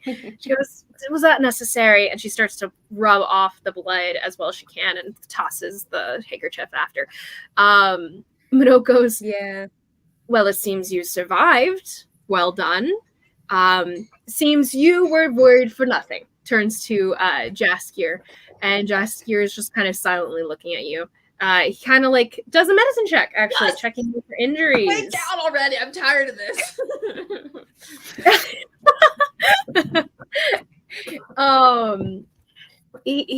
He nods a little angrily and looks away.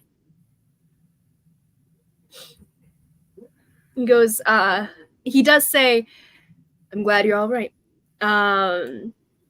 And kind of settles back. He had been kind of tensed up for arguing in the group, trying to get people to go downstairs to fight. He looks worse for wear. Him and Althea look completely worse for wear. There's some like fire damage on Althea here, some burns that are still healing. They look like they need a long rest, just like you guys do. Actually, I really don't. You don't. Yeah, to an extent, you guys don't. I do. Karhali looks better off than last time they saw us. Yeah, that is funny. Like injuries, so you look fine, had. And it still stands that he looks you up and down. You look pretty much fine, and he looks away a little stiffly. But yeah, you guys are back, and the people kind of start to crowd around you guys, asking you questions like, so what happened? Like, how did it go? The angel goes, does anyone need healing?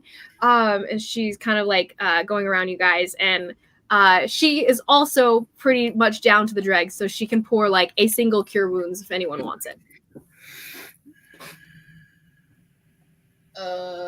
I'm good. Thanks. Atoll ends up picking up, hand raised. I'll take it. So what have you guys been doing? The angel pours that into her. Looks at like Marok and the angel he and the angel. Also, everyone in this room looks like they've been doing pretty much a lot, except for the gypsy, who looks pretty much well rested, cleaned up again, back from the state that she had spent the night in. And she kind of covers her. She pulled out another handkerchief and covers her mouth a bit as you guys are all coming up, like covered in sludge, guts, and different things that you guys probably smell pretty rank at this point. She's like, well, I'm glad everyone's alive. And congratulations on becoming heroes of some sort or another. Well, what now?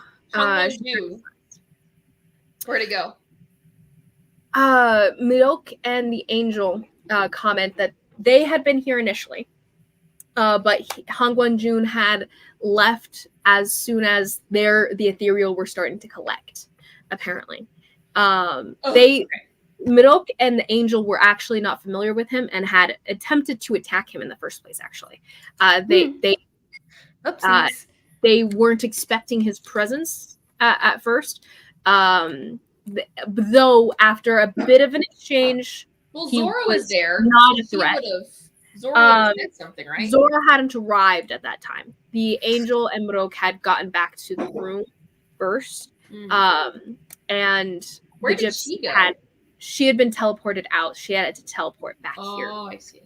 So she ended up using her own magic after her long rest, waking up later in the afternoon before she chose to return here to check up on how things were. She left the children there.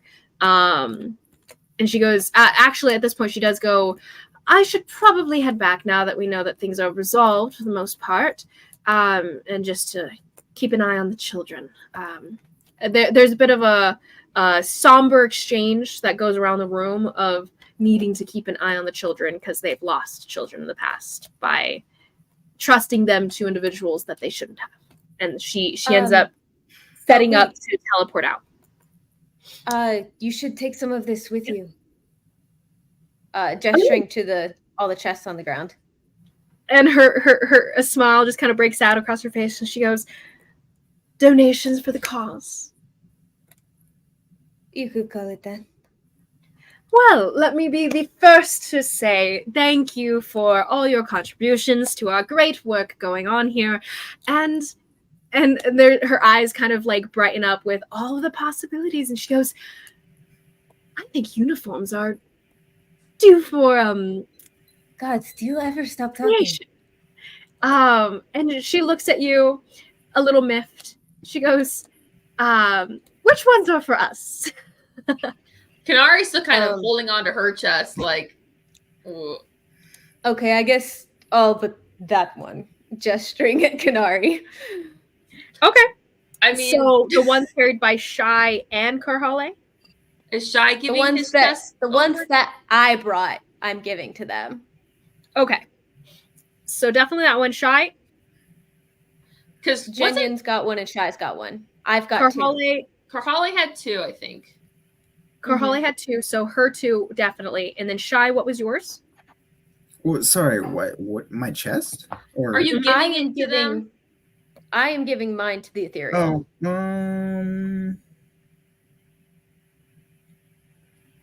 And Jenyen has one too. Yeah. I'll ask Anala what she thinks. Come on, guys. Anala goes,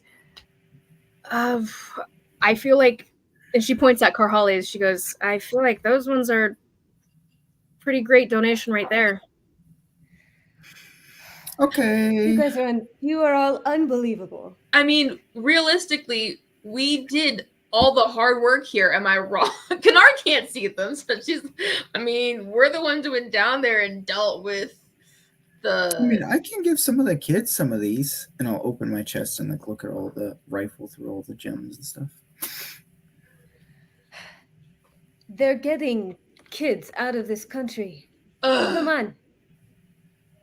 Well, that would have been nice to be around when I was a kid, but whatever. She'll shove her chest over to them, be like, but I'm keeping the one Jenyen has. Fine. Thank you. Okay, so I'll keep my 4 chests that I'm holding. You have 4 chests? You have one. But you do have some big chests. I would say the biggest chest right now, the Kanari's holding one really big chest. Shy's got 2 big chests. Karhale's got 2 medium-sized chests. Bigger in total than the chest that Kanari has, of course. And Jenyen's? Jenyen has a pretty big chest. I guess if we both have pretty big chests, it doesn't matter. I would give them the smaller of whatever she and Jenyen. But okay, so you'll hand over yours. Yours is the bigger, the smaller chest there. Okay. Okay, so I'll knock that out, and you guys keep Shy's and Jenyen's, correct? Cool. Yeah, I think so. Yeah, it's still a sizable amount of money. Yeah, we're giving them a good amount. With every chest shoved over to the center of the circle there that the gypsy had been setting up, her grin gets a little bit wider and her manner becomes a little friendlier every time. I'll just get like a handful. Love your friends to Jaskier here, and Jaskier's kind of just nods a little absently. Shy. I'm just gonna open my chest and kind of like rifle through the gems and stuff and start like giving them to individual people that are in the room. That's really unnecessary, Shy. Gypsy goes, "Oh, that's so sweet," and she'll take them and avidly interact with you as you do so. The angel also like kindly accepts them. Is like, "Thanks, thank you, I suppose." This one matches your eyes. Oh, and Madoko's, they do match your eyes. Behind as the interactions are continuing here, you guys can ask questions and interact as you guys will. So what have you guys been doing while we've been down there fighting? Gypsy explains that she had been out at the Kel estate. The angel and Madok explained that they had been fighting on the surface, actually. So during the initial invasion of the city and everything, they'd been trying to protect as many just citizens as they can. They'd ended up blocking off one of the entrances to the underground to try to cut off the flow of undead upstairs. into the main city and everything. And they'd done that and had been intending to do the other one by the time you guys were able to stop the dead from basically before you guys killed them. They assume you guys killed them when the skeletons fell.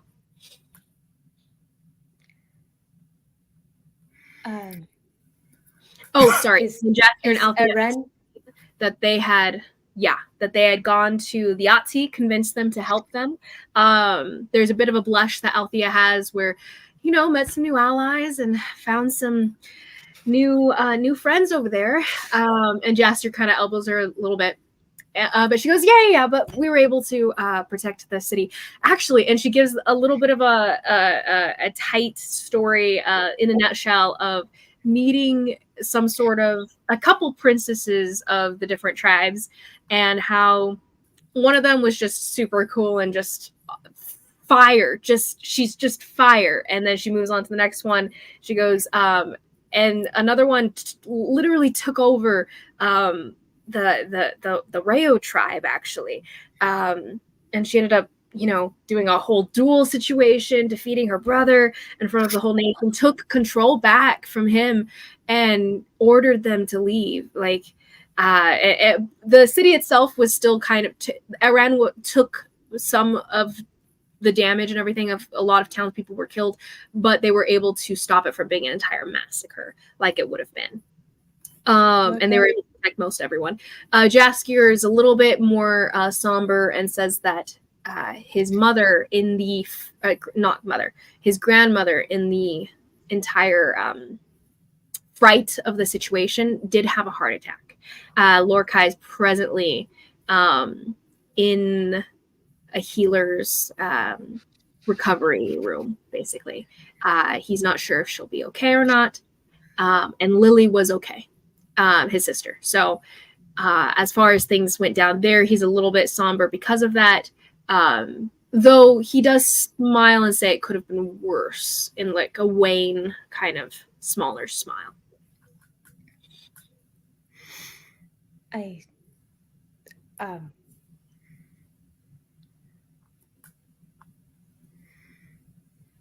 need to. Do we need to give you two a moment alone or something to... No, He looks over at you, Korhali, when you say no, and he goes, actually, yeah. And he steps out the door and he looks back at you, arms crossed, in a very like confrontational kind of way. I give her a shove. Great, thanks for that, Canary. What? You've been hoping that he'd be alive still. Look, there he is, all right? I'll walk out. Okay. So you remember you remember how you asked me not to take any more unnecessary risks? I completely ignored that. Are you selfish or are you an idiot? If it saves a life, I don't think any risk is unnecessary. Who's Carly? You have people, and he kind of gets a little bit stiffer, like stands a little taller, but like in that angry kind of confrontational way, right? Many people who miss you if you were gone, and you just run off disrespecting them. Every time you run headlong into a situation like this that you might not come out of, and he like turns back, like cuts himself off. He's like, how dare you? He turns back, kind of like almost like goes up to like shove you, holds himself back, steps back. Like, your mother loves you, I assume. I'm sure it would pain her to know how little you seem to value your life. You lost your father. Can you imagine what losing you would do to your mother? How dare you? Dying is easy, Carly. Living is hard. Okay? Get that through your head. Every time you run into a situation like this, it's like you're just telling everyone who loves you, just fuck off. Do you even love the people that love you in your life? Do you even care about them at all? Because it doesn't seem like it from my end.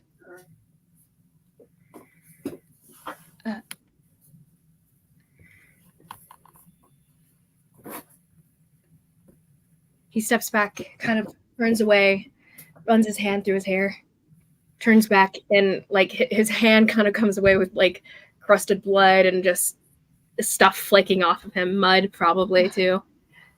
It's like, I don't understand. Can you explain it to me?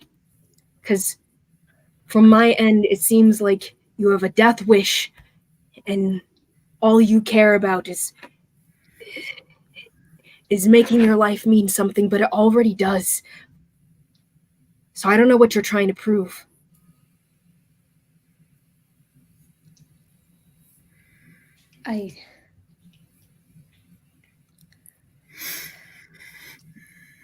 I don't know what I'm trying to prove.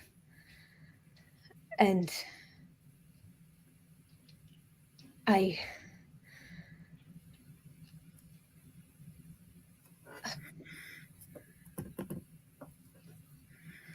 usually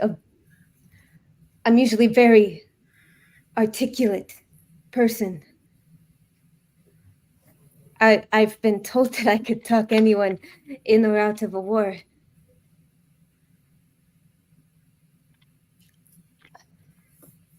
I can't think straight. I'm selfish, but I already told you that. I do have a death wish. I don't know if I'm trying to make up for my inaction when my father was killed, or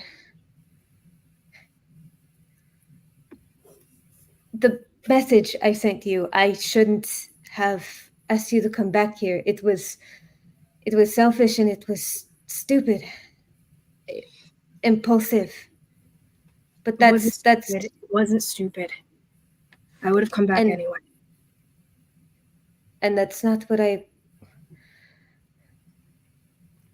I wouldn't. I thought I was going to die. And you realize that's what makes me mad, right? If you had gone in with some sort of, I don't know, bravado, not bravado, just if you'd gone in thinking you were going to come out winning, that would be one thing. But you went in thinking you were going to lose. The way you talked, it was like you knew you were going to die or something, and you went in anyway. You didn't wait for help. You were planning for this to be your last fight. It was... In my experience, help doesn't come.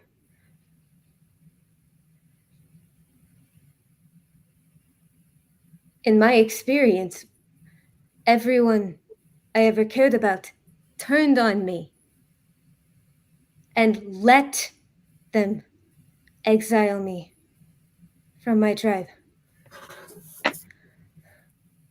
Carly, do you honestly think that if you were in trouble, they might have kicked you out, but do you think that if you were in trouble, they wouldn't stand by you in that moment?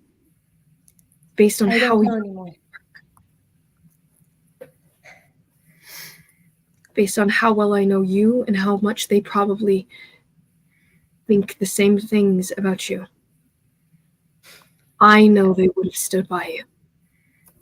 If you actually needed them, if you were under threat, they would have come for you just like you'd go for them. I doubt that. Either way, it's not that I necessarily have a death wish. It's death follows me. At any given moment, my life is in danger in at least 5 different ways. That doesn't mean you lay down and just take it. I'm alive, aren't I?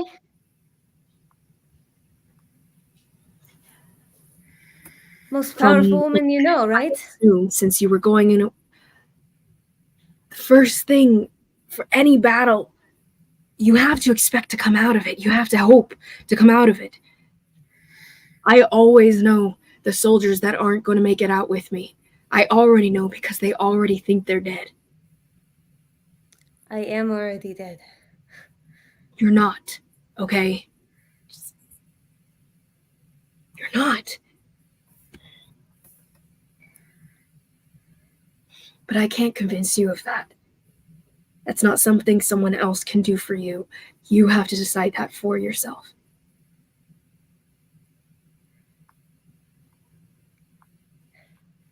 I can't promise you I'm not going to lay my life down for someone else. That's not who I am. I don't want that kind of promise. I want the promise that you're going to fight to get back up no matter what.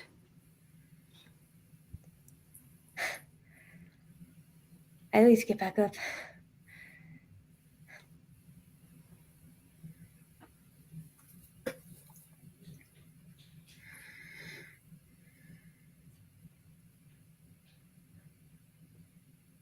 Well, it seems like to me that you weren't necessarily intending to with this fight.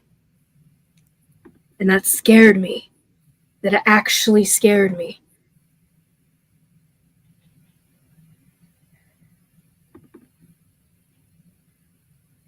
What do you want me to say?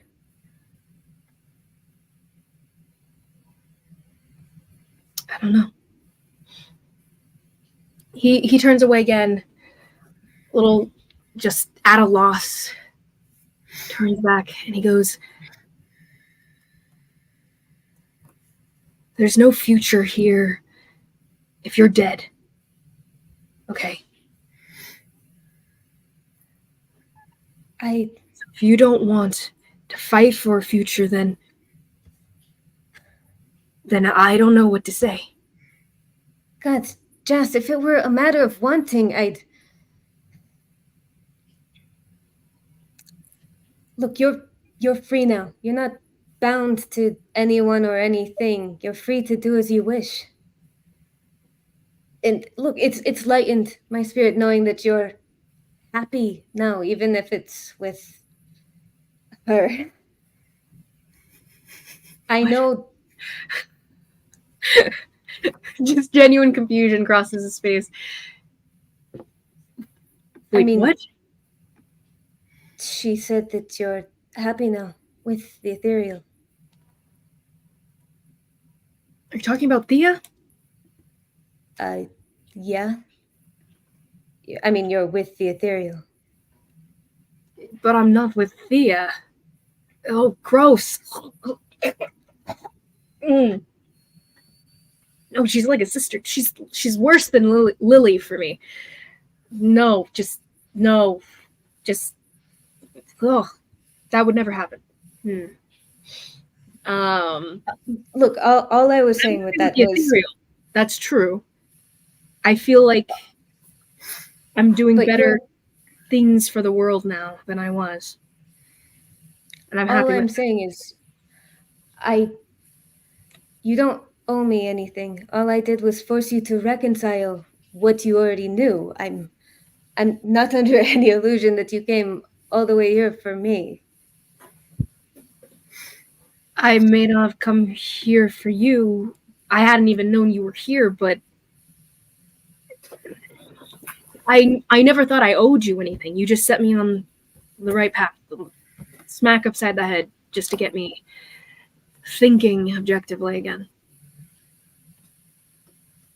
It's hard sometimes. In a country like ours, we're all everyone thinks in the same way. Like, no one questions it. No one. Sometimes it takes an outside perspective for you to really see yourself, you know? And I think that's what our people really needed, an outside perspective. And I'm sure your friend Atoll can explain that too. I stand by everything I said about Tal. I'm glad you went with the ethereal, that you're on the right side of history now. I don't regret any of that. What I do regret is trying to convince you that I'm worth the risk. I deeply regret that because I'm not. Caring about me, being with me, it's not just a risk, it's a death wish. Anyone who's cared about me is either actively in danger or dead. I'm not just some shaitan foreigner. I'm impulsive. I'm reckless. I have a temper and half a dozen people that want to kill me, and you probably should have arrested me when you had the chance. He kind of chuckles a little bit. Girl, I didn't join the ethereal for you, okay? Just to make things clear, I did it for me. I did it for my nation. I did it for what's right.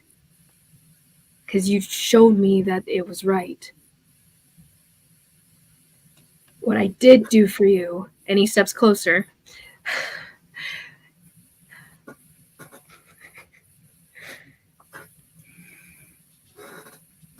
was try to help you, try to convince you that being an idiot, throwing yourself into terrible situations is dangerous because there's people who care about you and will be devastated if you die, like your mother, like your friends probably from back home, like these friends that you have here. I mean, they'd probably be fine. They'd get over it. Some of us wouldn't.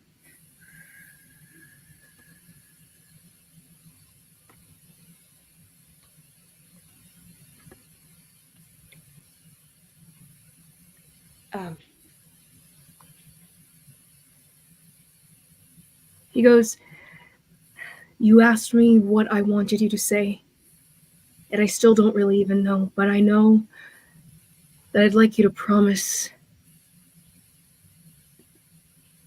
that you're not just going to lay yourself down in front of a carriage and let it roll over you.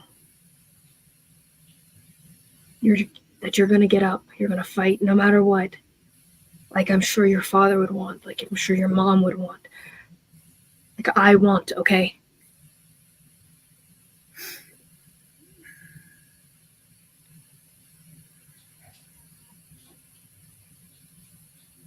There's a good shot. I'm kind of cursed.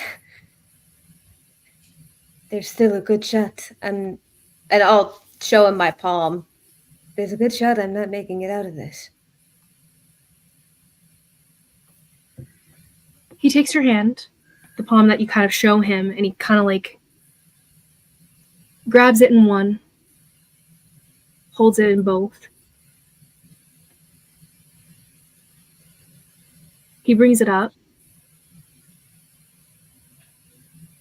kisses your knuckles to where you can see the imprint of the curse on your hand. It's facing you. Goes, I really don't think that matters as long as you're ready to fight it.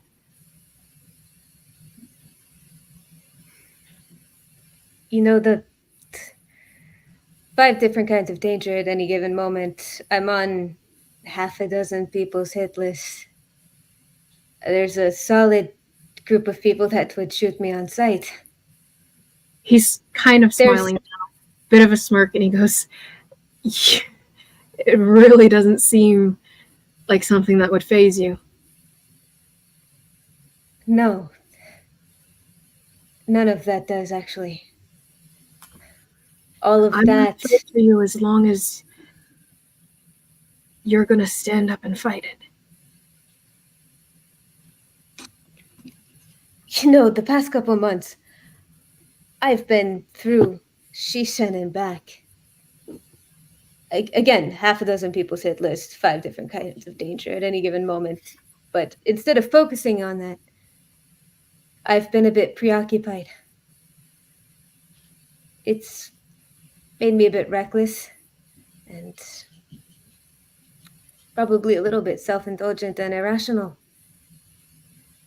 Preoccupied with what? He's still holding her hand, still close. What you make me feel is more dangerous than anything I could smoke or drink. Being in your presence a moment longer is more dangerous to me than a double dose of sharp sugar. I've tried to get you out of my system, out of my head.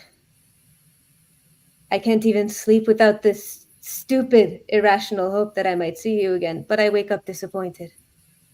You're poison and pain. But I'm sorry, are you complimenting me or insulting me right now? It's hard to tell. But you're my respite. You can tell me no all you like, but I swear if you use the words, Karhale, you're amazing, but followed by some infuriatingly valid reasons why you can't be with me, I'm going to need to hit something.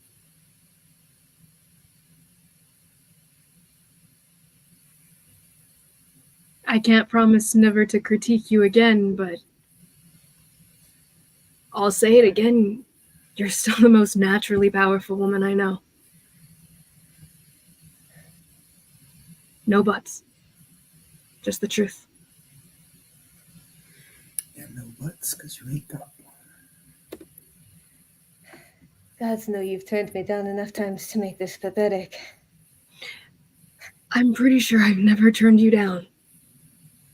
Never asked. Are you asking?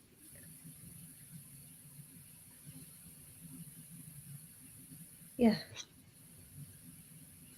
You, Karhale Bearsbane, of the Torstendraki tribe, the Invala, was it?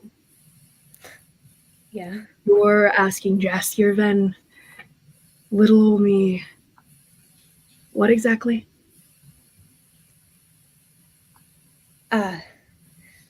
He leans in a little bit farther. Just a couple inches separating you guys at this point. Come with me.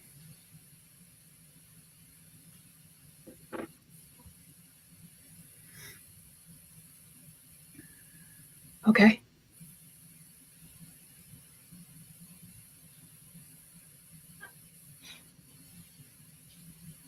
Where? I don't know.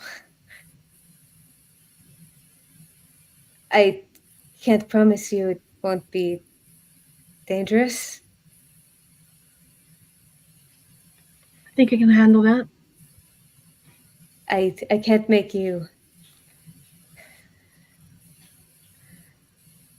I can't make you any promises or predict whether pulling on this thread will unravel us or pull everything together, but I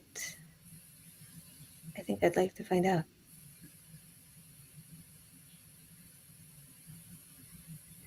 He goes, I think I would too. And I'll kiss you. Leans in all the way. Finally! Wow! Air horns going on.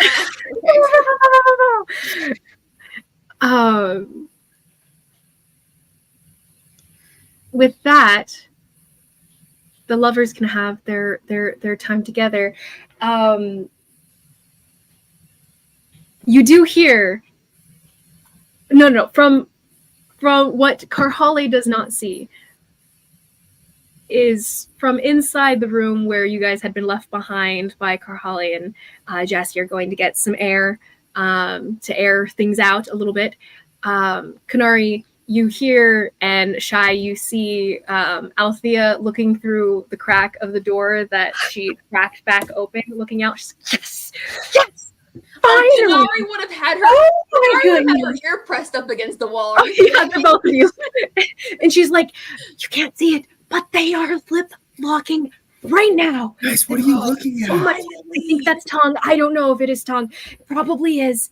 There's just like full body contact right now. Like, okay, well, if it goes any further, I think we should walk away because that's kind of gross. But they've been needing this for so long. I know. I honestly don't know what was going on between the two of them. Like, way too drawn out. Oh my goodness. I don't understand love, but I certainly don't understand why they pretended like they didn't know that each other liked each other for this long. Ridiculous. Really. Yeah. Oh my goodness. Well, I'm satisfied. She lets it click. They can have their space. Oh, who am I kidding? She opens it again. Watching from the end, and Modok is chuckling, overhearing this from a distance. He goes, "I believe you owe me 15 gold, is it?" And the angel goes, "Okay. I honestly don't think this really counts, though." And he goes, No. I said within a day." And she goes, "But technically," he's like, 24 hours have not passed. And they keep on kind of bickering about it. And she just begrudgingly passes over her coin. And he goes, "You thought it would take more than the day, perhaps," blah, blah, blah. And kind of going back and forth about it. And Althea goes, "I told you not to take that bet." And then, "Yes, you were right, dear." As everyone is taking it in. Enola is kind of just leaning silently behind you, Kunari, and shaking her head and chuckling to herself. And she goes, "Finally." But all the girls are basically crowded at the door here, looking through the crack. But yeah, so... Are you guys asking anything amongst the group there? Should we take a break, though, for a minute, maybe? Oh, yeah. Go use the restroom. Yeah, perfect time for a break, actually. Cool. We'll come back to it. Yay! Okay.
Oscar.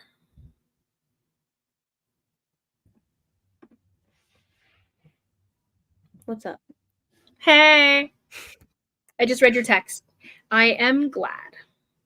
I will say I had part of that written out, but only part. And then most of that the initial prompt was written out, and then I was thinking through like his perspective on things as of yet and everything, and that's where a lot of that came from. I was not anticipating getting yelled at. Initially, actually, my original first, if you guys had been so okay, it was going to take them hours to get back to the temple itself, because they had to transport via plants and go to a tree up in the main city, and then they had to make their way back down again, and it took time or whatever.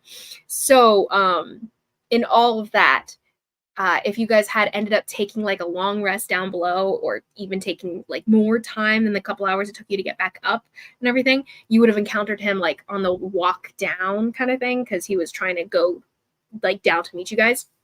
Anyway, and so my initial thought was that he would like come in like, I don't know, swinging or something, like initially and angry, like swinging and angry and stuff. So in this case, I was like, just stiff and angry. Or stiff and upset. But yeah, so funny. I don't mind. Just kind of into that. So great. I think it went really well. I was so nervous about it too. I was like, this has to it has to be good, but a lot of it was like stuff that had to be winged anyway, so had to wing it either which way. So I was like, it could go either way. But over the bad happy. I'm fine. And great job too. Like great exchange all around. I think it was awesome. I'm fine. It's fine. We're good. Fine. No, we're good. Positive vibes, Positive vibes only. I need to get a haircut. I want my bangs again. The way I just don't lick my forehead for some reason. I'll come over and I'll cut them for you. Oh, thanks. That'd be amazing. I cut my bangs. I know, they're so cute. I don't want full-on bangs. I'm in theory, when I go get my hair cut again and stuff, I'll get the framing face bangs and stuff. But I just like this hair that helps hide the forehead. Fair enough. It's not even so bad. I don't know. It's just something about me on camera. I don't like it. That's fair. Mm-hmm. I get that. Mm-hmm. I'm also hungry, but there's no easily readily available food around. I'm gonna have to go. That's how my situation is right now.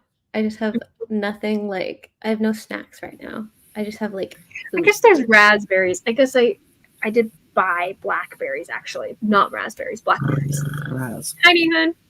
Your mother has inspired me to buy blackberries. Why?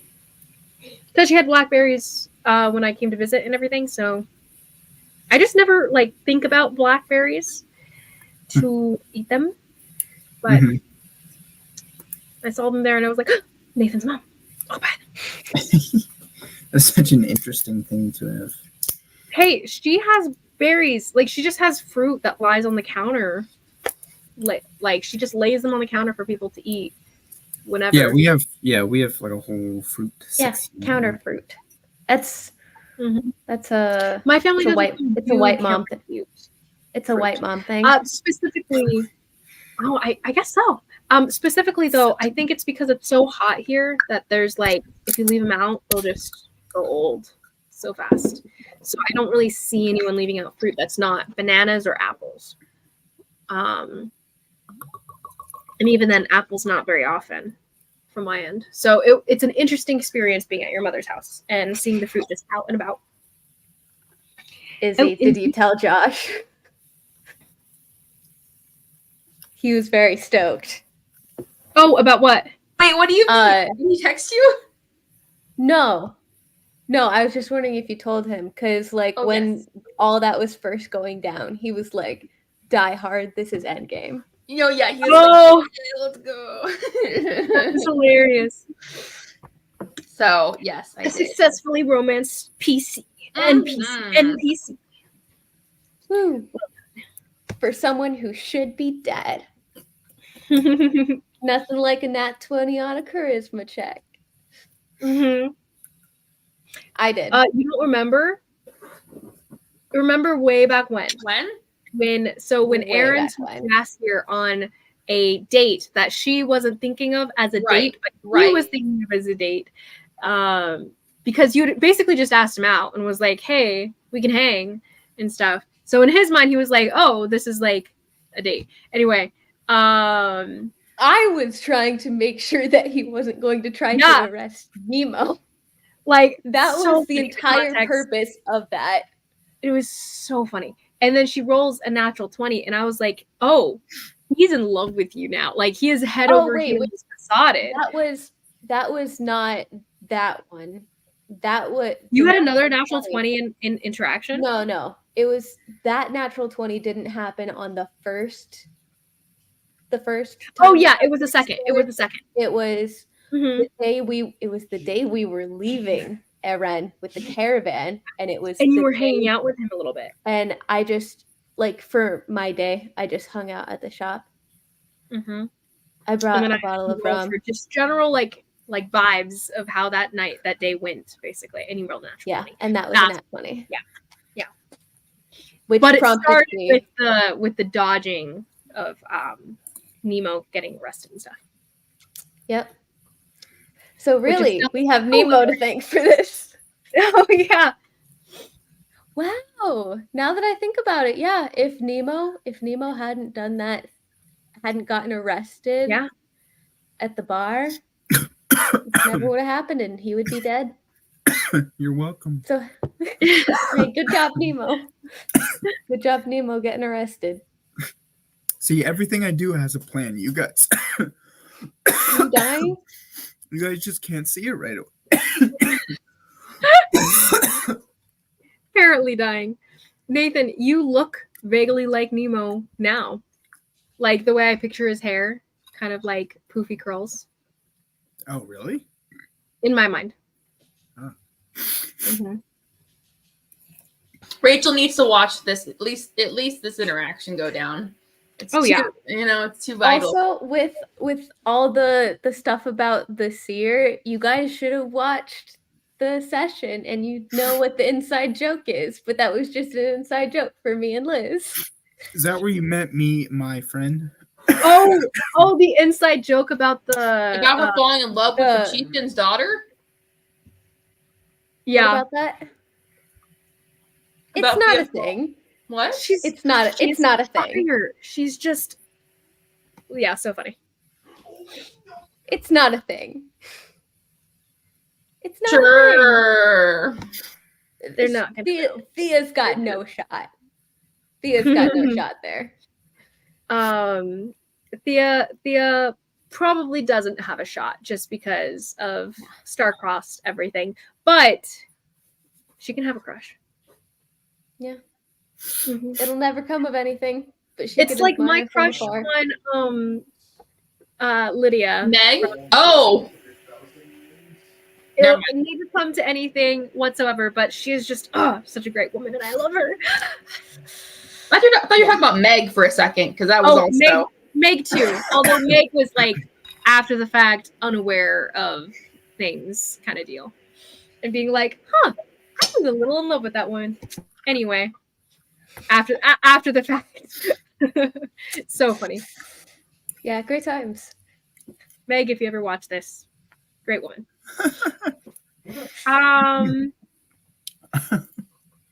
She has a baby now, guys, and the baby is adorable. Oh, you could be a stepmom. No, thank you. But she is very... I'm glad you're approving of that. Yes, thank you. Okay, guys, back in this then. So, with that, you guys are reconnecting with the ethereal. Carly and Jaskier come to join you a little bit awkwardly, but a little bit more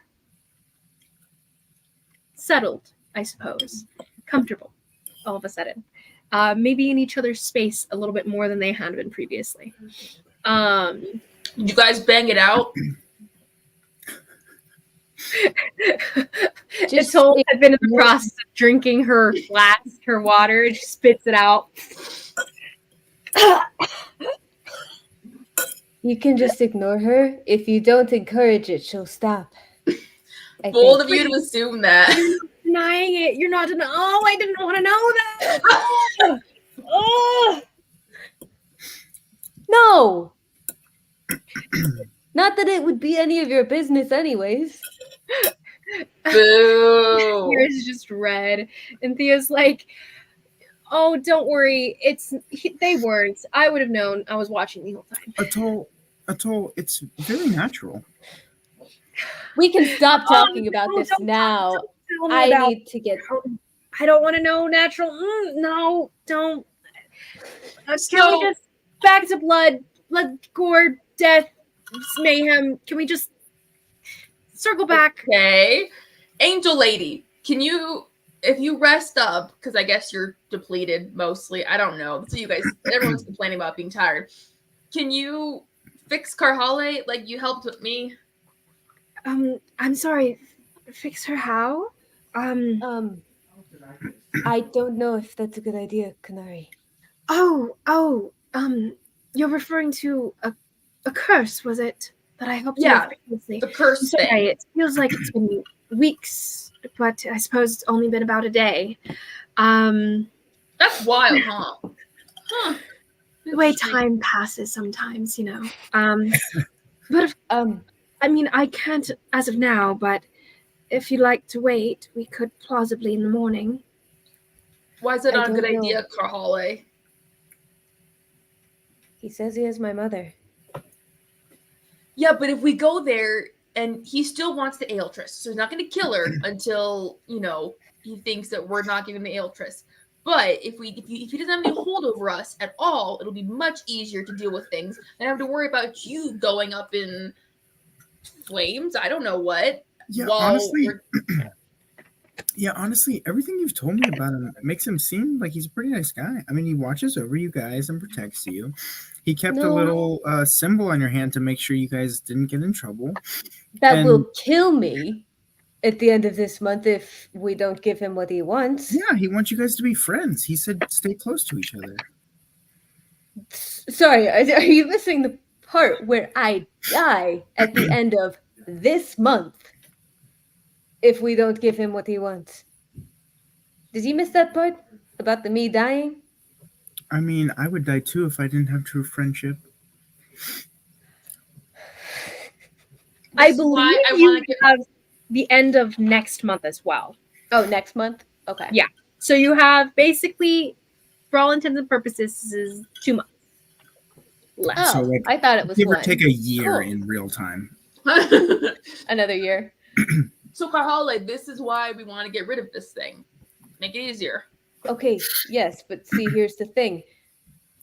It doesn't matter if I keep the soul curse on me because he knows I don't care about my own life. Exactly. So it's not going to change anything for his. What but he's got over you is your mother, and he knows that you care about her, so you'll come back anyways. But if I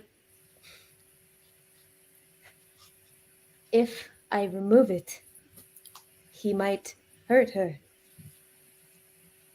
I understand she might be alive, but I would rather her, like, I don't know, maybe have all her limbs and not be horribly hurt. Okay, how about we get someone to tell him via some magical whisper spell thingy that we have the Aeltress and we're coming back towards him, but we're getting rid of this to make sure that you don't just die along the way. And then if he knows we're coming back, then maybe he won't hurt your mom. I just think putting you out of commission against fighting against it because you still have the thing on your hand when we get there is not going to be good for us. I mean, would it put me out of commission from fighting him? I don't know. He might have like a destroy all button and he could just, you could just... anyone who has the thing on it is just going to be... So that would be rather unfortunate. Well, luckily, I don't know where I was Imagine going with that. from the beginning that this thing was actually just like a brand that he put on your guys' hands, like right at the beginning, and that like it actually had no magical bearing whatsoever, but he just told you guys it did, and you guys didn't roll high enough to insight check against it, kind of thing, because you guys had rolled at the beginning, and all that, but you guys didn't have like the positive the pluses that you guys have now, you know. But Can I have Mirok look at it? Didn't we have Or- like Lord you guys did have. Narcissus? Sorry, all this to say, We had Narcissus you guys look did at have it. someone examine it. You guys did Yeah. have someone examine it. Yeah. Because you guys could see it in the ethereal plane, even then. Like with the dream moss, you guys could see the tether itself. I can see you it. guys in that direction, I can see like a it. chain around your arms. I can see it. Unshai can see it. Yeah. Yeah, so it is real. But imagine what if you guys like it had never come up in like ethereal That would plane. be It was crazy. just a lot. Crazy. Pretty coolio. So we kind of have to get back to Aliscar.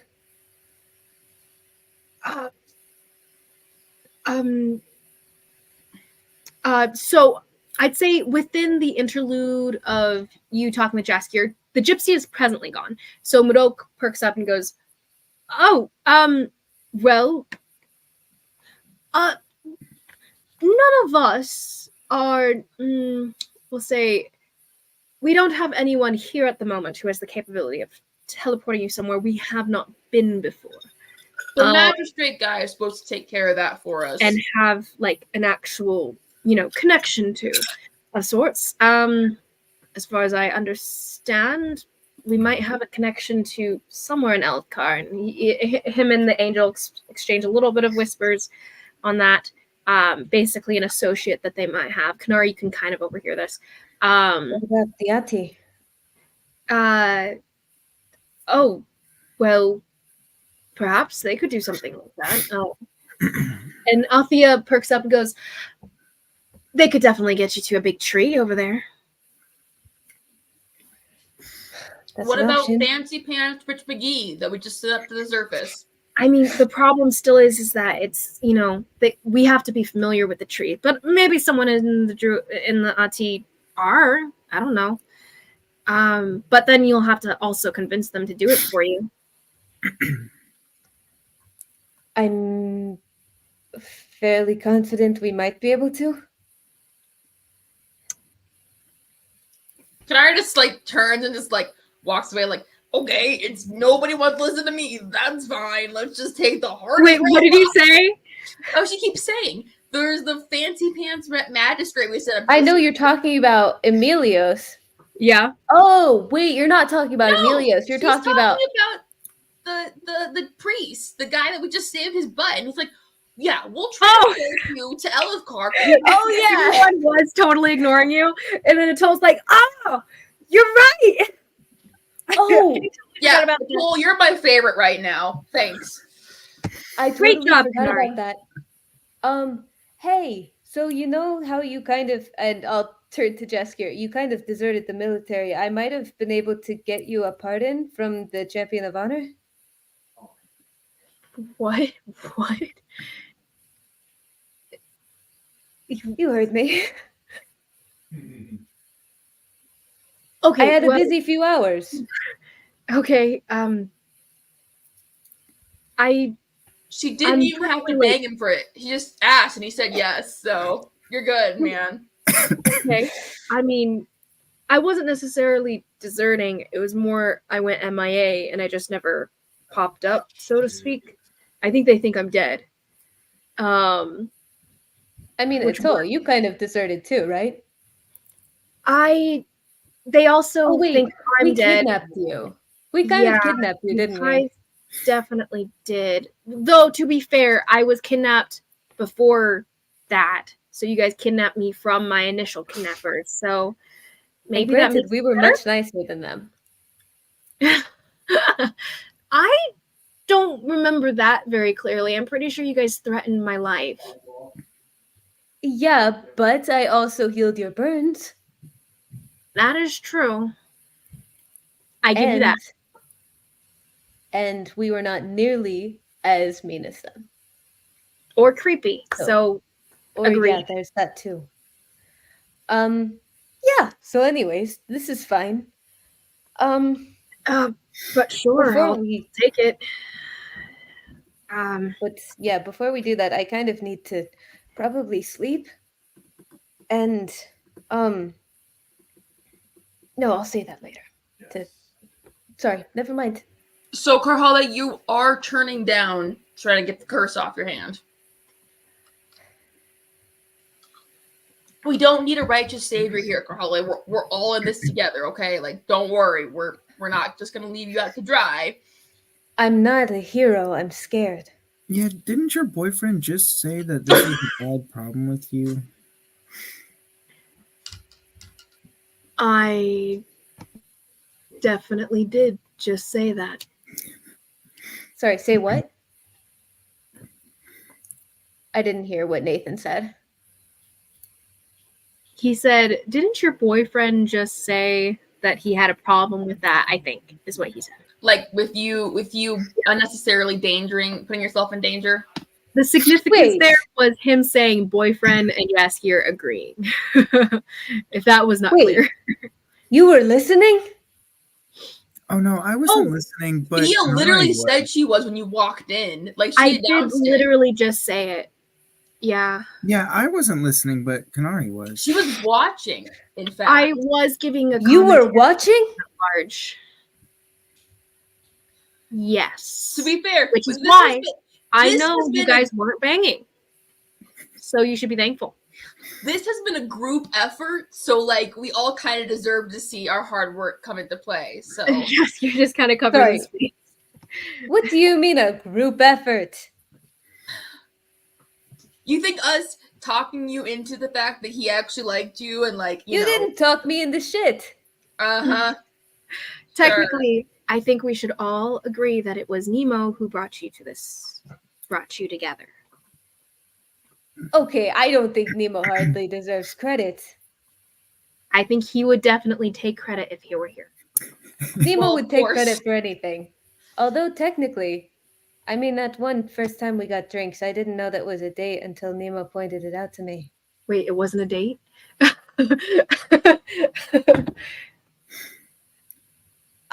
And Nola's like, anyway, I think it doesn't really matter because Nemo's dead. So whether or not he was involved doesn't really matter. So thanks for that, Tanala. Sure thing. That's great. So you're scared. Well, okay, so you're scared to get the thing removed from your hand. Because he might kill my mother. But I already told you. We'll just tell him we're bringing the Eltress to him. Then he'd How do you propose we do that? One of these magic folk can send some kind of message, I'm sure. To someone they don't know?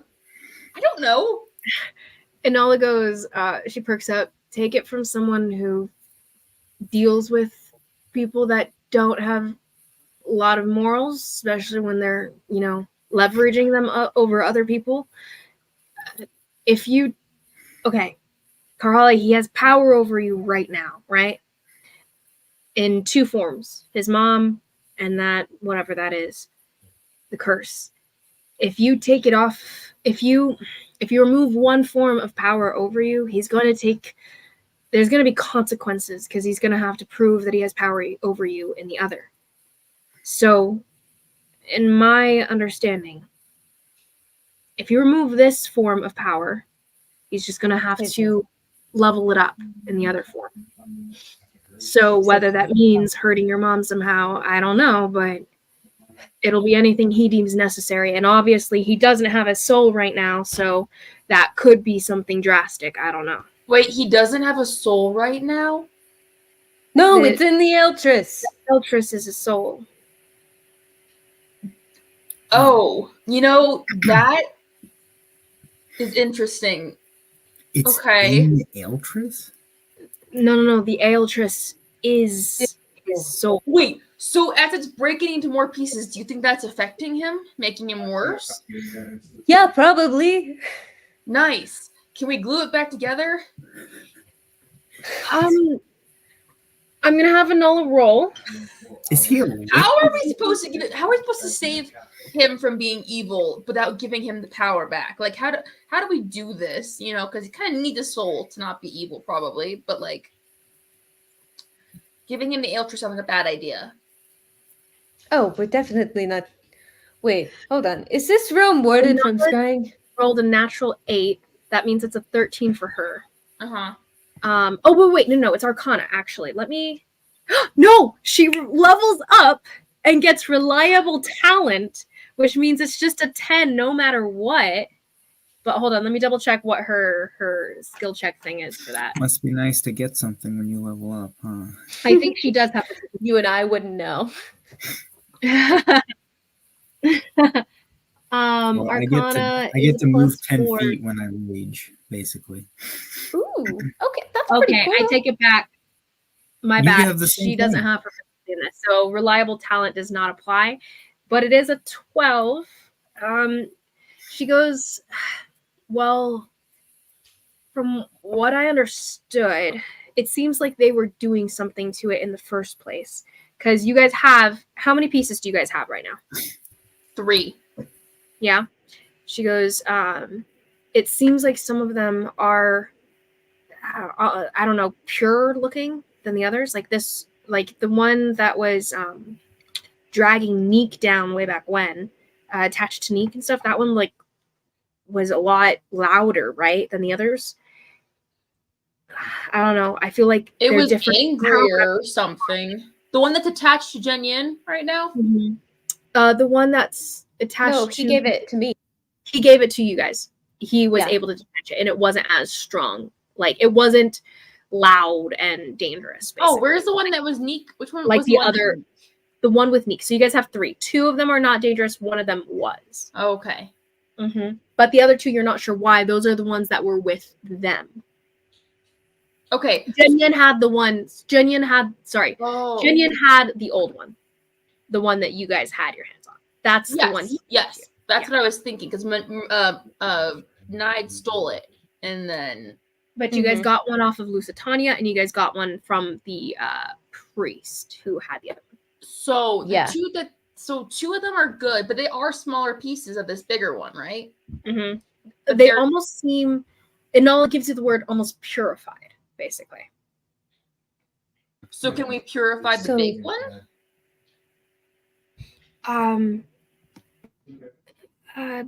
Its whole perks up, and she goes, purification is definitely something that holy people do, so maybe that's what the priest was doing. I look at the seer. And the seer goes, sure, totally, I could totally do that. Yeah. I don't know about this. I'll look at Marok. Marok goes, well, I'm sure I could do something. Are you saying in a room full of holy people you can't do shit? Well, I've never tried purifying a rock before. And the angel goes, I'm sure I could do something of that sort. Yeah, we love her. If I rested first, of course. I can examine it first if you'd like. As of now, the general consensus is resting. Yeah, resting would be good. That'd be good. I do need a bit of rest. Okay, so do you guys rest here, or are you guys planning to go up to the surface, back to the sewer scum, hang out there? I mean, this seems like honestly as good a place as any to rest, because it's probably like no one's gonna bother us down here. So that's my opinion. Okay, so you guys can definitely bed down here. Any last comments, questions, things before you guys take your long rest? Yes. To Jaskier. I believe the words you used were all the rum I want. I haven't forgotten that. What'd you say? The words? All the rum I want. I think those are the words you said. All the realm you want? Rum. Rum. I heard rum too. I heard, like, all the realm you are like, is he promising you a happy kingdom? Like, like, when did he do this? Who is Jaskier? Anyway, and he goes, yeah, sure. All the rum you want. I haven't forgotten. And I do still owe you a bit of an explanation. So, the whole thing with Alithkar, you can't come with me for that. Boo!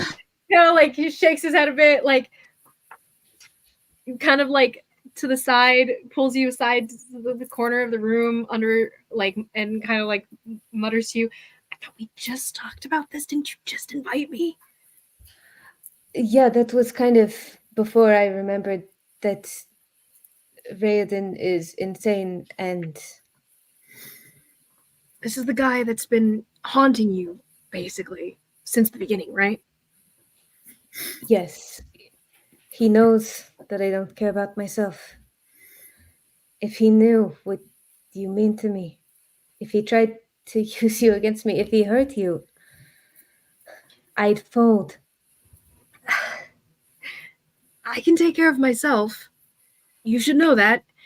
I mean, obviously, and he looks in the direction of the seer, stopped an army invading and massacring Aren. Like, that's not nothing.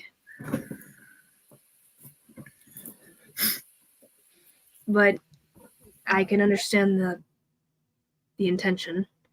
And if you're thinking, I'm not the greatest at fighting mages, it's not really my specific expertise. So if that's what this guy is, maybe I could be more of a drawback than help. I want you to come with me. I am a tiny bit terrified at what I would give to not be parted from you again. But if he tries to use you against me, I'm going to give him whatever he wants. Okay. I get it. It's okay. How about we meet up at the Sunset Inn and we get a drink. After all of this is blown over and you've figured everything out and you've defeated the bad guy, we meet up and get a drink. The Sunset Inn is still in one piece. There was some damage, a little bit of fire, but should be up and running at least in about maybe a month, something like that. I did still promise you, Jenda, whenever that rolls around. Okay. So know that I'm going to stay alive at least for that. Maybe a little sooner. How about the winter solstice celebration? We can do that. Subtle. It's the second most romantic celebration that happens in town. What's Jenda? It's the Day of Connections, basically. It was something that you guys experienced back at the CN household. Oh. He had way back when he had asked me if I would come back to Iran for it. Oh. Thinking it was like a few months away, but it was like the following month, and it just didn't work out. And then we were at the CN house during Jenda. Mm-hmm. Oh, coincidentally enough, that was when we spoke. Oh, wait, no, that's not when we spoke with 20 Dreams. That was after. But you had spoken with your mother because on Jenda, right. the realms come closer together, which makes it almost for sure that the Twinning Dreams will work. And so anyone who speaks to someone else through twinning dreams on Jenda have automatic connection. And it means it's like the film that separates the different realms is a little thinner. But yeah, it's a date. I don't know if I'm going to wait as long as, fixing all of my problems. Because that's going to be a while. But just this one, I think. Because the next problem I'm encountering, it'll probably take me to Dalai. And maybe I can go with you and help on that one then. I'd love for you to see that. I'd love for you to see Dalai. I look forward to it. And all this to say that I am expecting you to come back in one piece after at least this first enemy that you need to dispatch.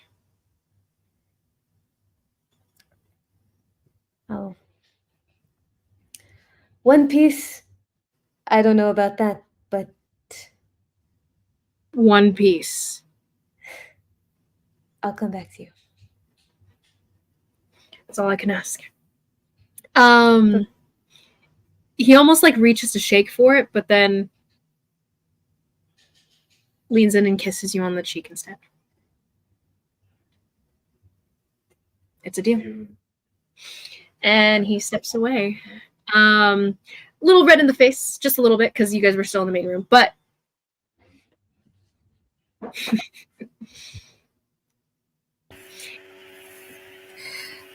Carly and Jaskier sitting in a tree. I start singing it too. Okay, yes, Cyan G. So cute. Atol's like, I'm not here right now. I'm not seeing this. Atol, have you never seen people, like, have you never been around people who've, like... Not people I'm close with. Oh, gross. Gross. Fair enough, I guess. And Anola's like, hey, maybe this means you and that champion guy. Maybe like next time it'll be you guys. No, ew. Yeah. Actually, you can do way better than him, Atol, but I mean, that's who you like, I guess. He's kind of a prat. Are you sure? Atol's like, what are you talking about? There's nothing. No. Ew. Gross. Uh-huh. I'm never even gonna see him again. And I think that says differently. Like and point to the sword because she doesn't have a scabbard for it yet, or any way to really hold it to her person. That doesn't mean anything. No, of course not. Change the subject. Actually, I would like to stay on that subject because that we could use. We could use that to prove everything I was saying about Jezrien. How so? Well, we could go back to our good friend Lucia. And do what with the sword? She can look into pockets for people and show you. Oh, this sword belonged to Jezrien? It belonged to Jezrien. So, it goes to reason it might have been with him when he was killed and has been carried around by Nide since. Until, the fake Jezrien died like 40 years ago and it was passed on. It could work. We could get someone reputable from the ministry to watch. Okay. Do we have time for that now before we deal with Raiden, though? I mean, I would...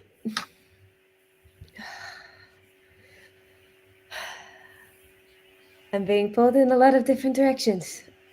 I don't know if I can Hey, I'm Carla, not sure if you I don't can have to come with me. I could do that. I could take it to Lucia. You guys crap. have something you need to do. Are you I gonna can't come stay with you guys. I love you guys. You guys are, well, whatever. But, I've got stuff that I need to do here, and. But what if something happens to you, Atoll? What if you get killed or corrupted by all the awful people here in Tall? She's she's not going to be alone. And Thea steps up next to her. She's like, if you're saying that doing something like that with this Lucia kid, well, with the what was her Alara D. But what was her code name? Oh, I can't remember. Was it? I actually don't know. Maybe it was never said. I don't think it was. What would be a good one? Let me think of one now.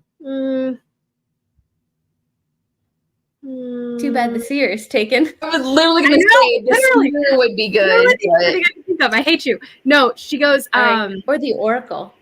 The Oracle is good. There you go. That works. That works. Yeah. That's why I'm Thea. The Oracle is great. Amazing. Oh, I bet when Thea, because Lucia was probably in the group a little bit before the seer, I bet she wanted the name Oracle, and they're like, "Oh, sorry, that's already taken." And she was like, "Ah, stupid girl," whatever. And she's like, "With if you're saying that like the Oracle could do something like that, then I don't know. The Gypsy always says we're not supposed to be involved in this country anymore, but I have a lot of expectation for my people, so." We'll get them to shape up. And if you think that's the best way to do it, I'm down to help. Also, I think the regent is a dragon. Good to know.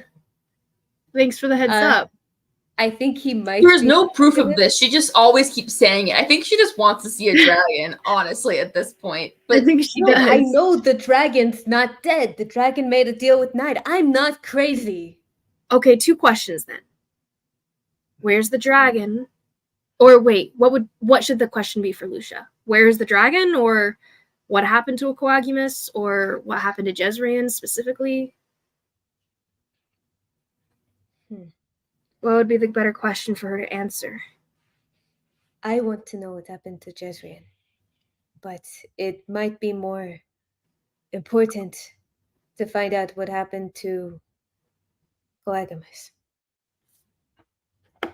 Okay, I'll ask about Aquagumus, and I'll ask about the sword itself and the connection to Jezrien that it has. The history of the sword, maybe. And then it'll give the full context, in theory. Yeah, that's good. Okay. 2 questions. Easy. Also, I don't know how I'm going to get up there. Well, she looks at you, Kanari. I'm going to need to get help in flying up to the temple up there. But you guys are coming with me for that, right? Or you guys are transported through the priesthood. Where's Lucia right now? Lucia is outside the city, kind of in the direction of the Gazuda Springs, actually. So you guys could hit both if you want. But she wants to go back to the springs as a separate thing. That is something she also would like to do. Well, you don't have to go with her. She could find another way to get up there. I mean, I think it'd be super cool to go with them. I just want to make sure that we have, I don't know how much time. I mean, I guess if we have a guaranteed teleportation thing back to Elfcar, it shouldn't be too hard to. It would be cool to see the fruition of all that, but yeah, kid, we could probably we'll figure something out. It's fine. Okay, so we'll rest now, and we'll get these things knocked out so you guys can be free. She looks at Karhale. And save your mom. And stop Raiden from being evil? Something? Something about stopping the coming darkness or whatever. Who knows if that even's connected to Raiden, or that's a whole separate issue that we have yet to tackle. But that's fine. We'll figure it out. That's a problem for another day. Maybe another year. You know why we get rid of the coming darkness? Because we're the Shadow's End. All right? No, literally, you guys naming yourselves the Shadow's End, greatest thing that ever happened. I'm just saying, I did that totally on purpose. I appreciate. So, and now Kanari got a chance to say it in character easily. So that's great. Thanks. That's all I wanted. That's all I wanted when I named us that. I get that it's a little cliche and pretentious, but God, it's a little cliche. I love and pretentious. No, it's great. So you guys bed down for a long rest, hiding out in the temple, where it is relatively safe. Kanari's definitely. Oh, sorry. Go ahead. The gypsy doesn't come back again for the evening. Sorry, you can go ahead and say what you're saying. I was just gonna say that Kanari definitely, when she beds down, she kind of like lets Jinian lay down first, and she kind of like puts her head like on his torso, like so like they're perpendicular, you know, and so that way like using him as a pillow and just kind of, and that way she knows where he's at, so you know he can't exactly away in the night. I like it. Jaskier like lays down in theory nearby you, Karhale, but then a little awkwardly shifts away, maybe because there's people in the room too. He sets up a very PG distance between the two of you for the evening. And Atoll beds down 3 Bibles lengths away. So yes, literally three honor code lengths away. Yes. And arranges herself to not be facing you guys. Thea beds down oddly close, a little uncomfortable, like not in your personal space close, but close. And she's like, "Don't mind me, I'm not even here." And Jess is like, "Just go to sleep," and kind of brushes her off and everything. She's just kind of chuckling. Mudok and the Angel set up in their own corner far across it's a pretty big room, so there's distance. There's distance that can be had. And they both set up in their own corners and everything in their own separate spaces. Shy, is there anything you'd like to do before bedding down? Okay. Inala beds down nearby to Karhale and Atoll, kind of in between, I'd say. Shy? No, nothing really. Okay, so you guys take your long rest. Go ahead. Everyone who has a soul attached to them, roll I was me wondering about that. the wisdom saving throw.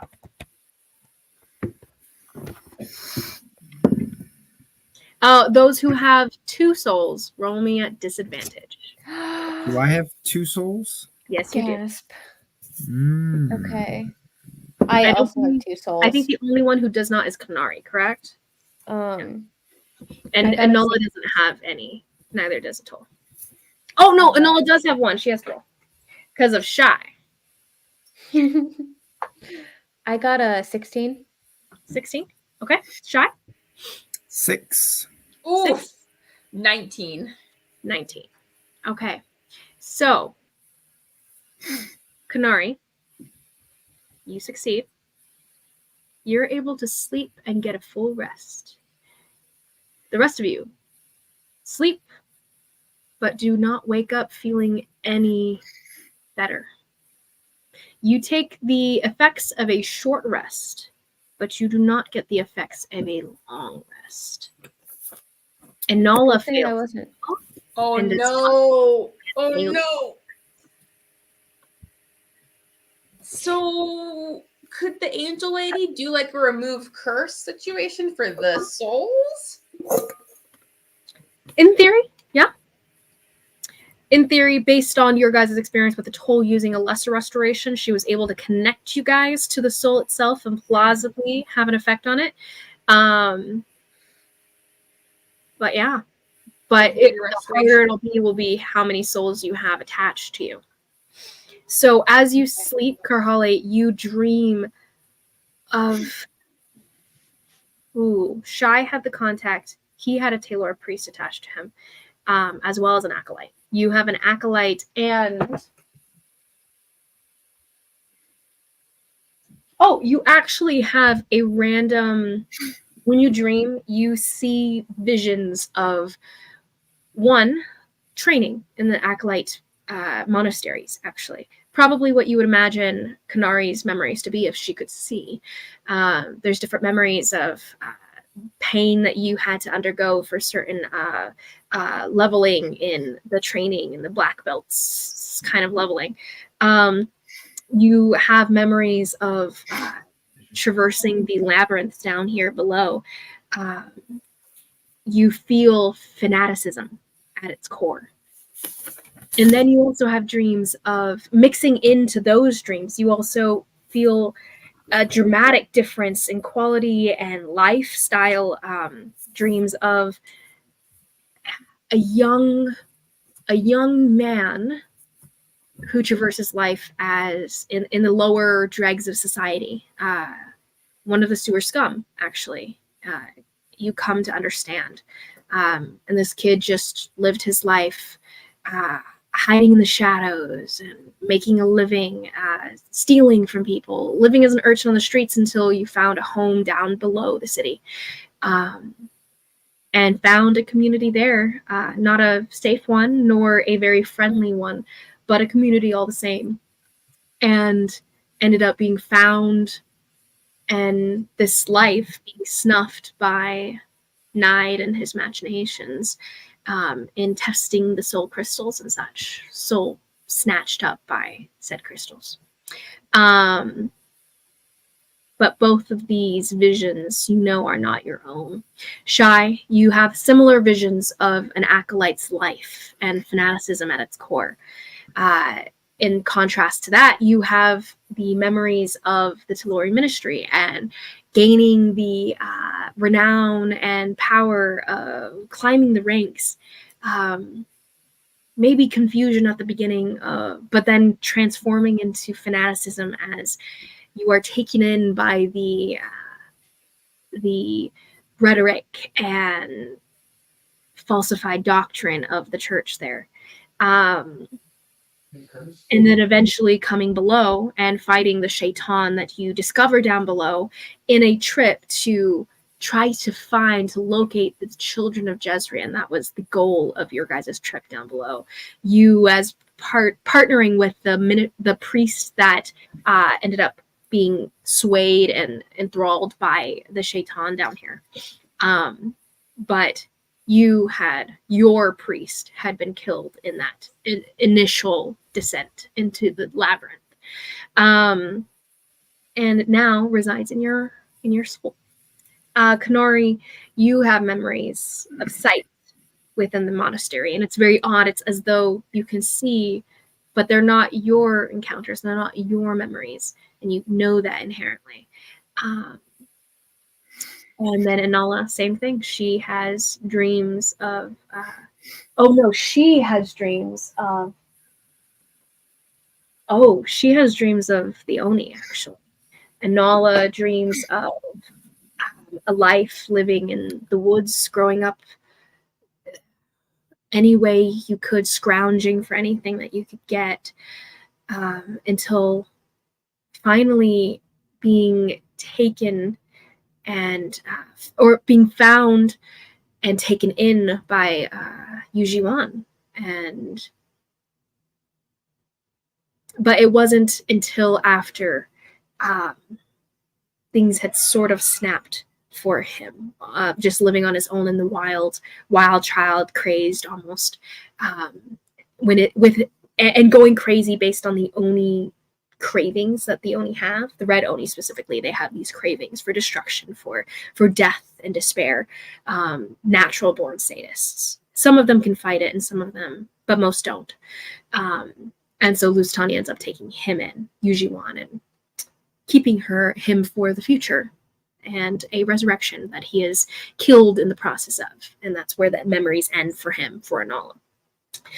Anyway, for all of you, these souls drag down on your psyches and make it impossible for you to get a long rest. Except for Kanari, who's able to fight past it. Yeah. With the help of Ty, who's like, I'm the only soul that's allowed to be here, buddy. And helps fight it. Yeah. Good Ty. I was going to say that the previous night, Kanari would have asked everyone to take turn like a 1 hour, because there's lots of people here, a 1 hour watch over her father to make sure, she kept him tied up and gagged so he couldn't really do anything, but just make sure he didn't wriggle his way free. She had people kind of rotating around him. So, and then the next morning she's like, what? Oh, good plan. Yeah. The next morning she's like, so, Maroke, this guy, he was an acolyte, sort of. I don't actually know all what he does, but he seemed important and was working with Tanya and has some evil plans, I think. But we don't really have the resources or the capability to hang on to him or really question him. So I don't know if you guys had a way to keep him that would, you guys could get information out of him or something, or just not keep him, not let him run around completing those plans. I don't know. Is that something you guys can do? Well, at the moment, we don't really have capability of keeping long-term prisoners, if that's what you're asking. I mean, we could keep him in one of the other rooms in the temple, but as you can see, our numbers are few, and it would not be as thorough of a prison sentence, if you understand. We could hold on to him for at least a few days if you need time to find maybe a more secure position, but based on my experience, we do not have capability to keep a full-time prisoner. If you'd like to turn him into the ministry, they definitely would, but I doubt he'd survive that. That and the ministry, I don't know. He's clever. I feel like he'd have connections that could get him out and set him free. I don't trust those people. So, amongst others that would have that capability, perhaps the state, the Echelon estate, they would definitely have a place for their own personal enemies. The Echelon is who again? Patronus's dad. Mm-hmm. Oh, Patronus de Echelon. Mm-hmm. Okay. Perhaps. What about Lucia's family? They're pretty rich. Yeah, they're pretty rich. They would have something like that. A dungeon. That's a bit closer. Criminals. They probably are not set up for magical criminals specifically. Sure. I'd say Echelon's is probably the safest bet if we could get in there. Where is Echelon's estate though? In Kel. In what? Kel. But you guys could leave him for the gypsy to come back and take back with her. Oh, that's true. She can move around. That's fair.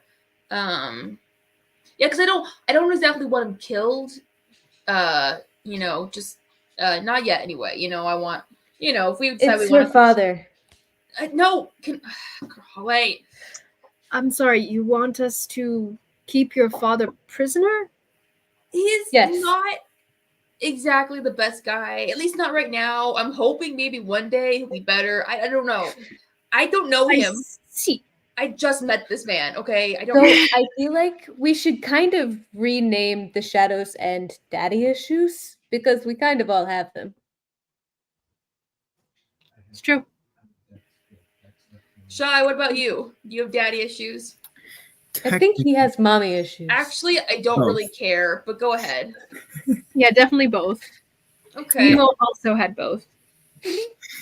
Nathan just has parental issues. Isabel has daddy issues, but it's fine. Anyway. TMI, okay. Tell more information. Okay. Someone made that joke in the show and it made me chuckle. What is it? Anyway. I know, TMI, tell more information. Let me just say, blah, blah, blah, blah. Yeah. Anyway. But But okay, so yeah, I'll Lucia leave him here, I guess, right now. What? Or Gazuta Springs first. Oh, and you're leaving the dad for the gypsy, correct? Yes, for the gypsy. Okay.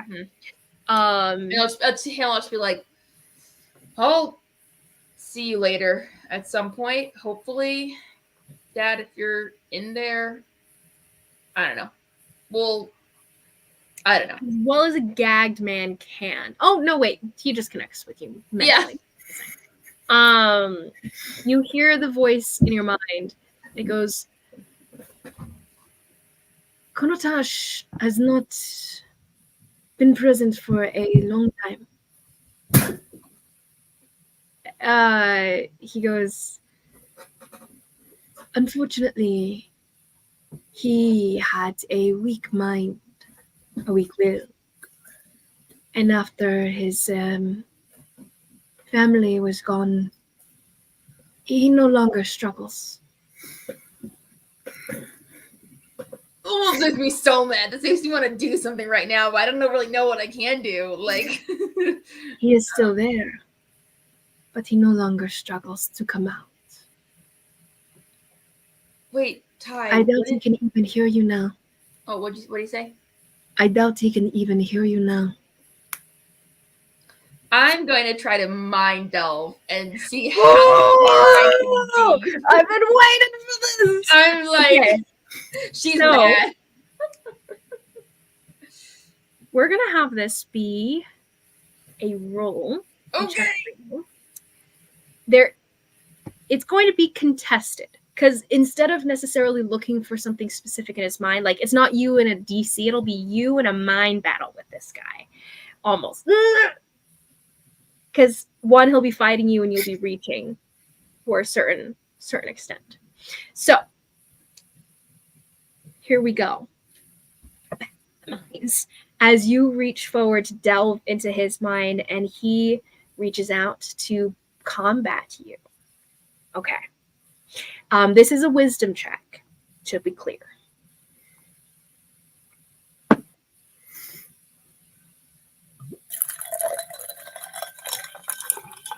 I thought someone was peeing at first.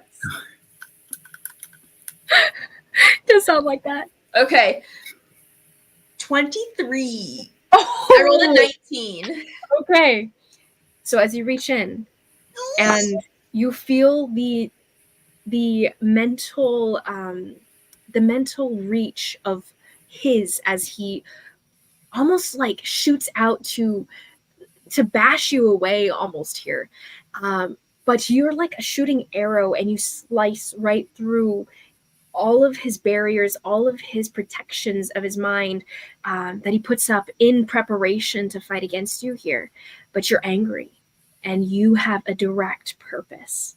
As you slice through deeply into his mind and you're looking for something, you're reaching for something familiar, something different, something separate.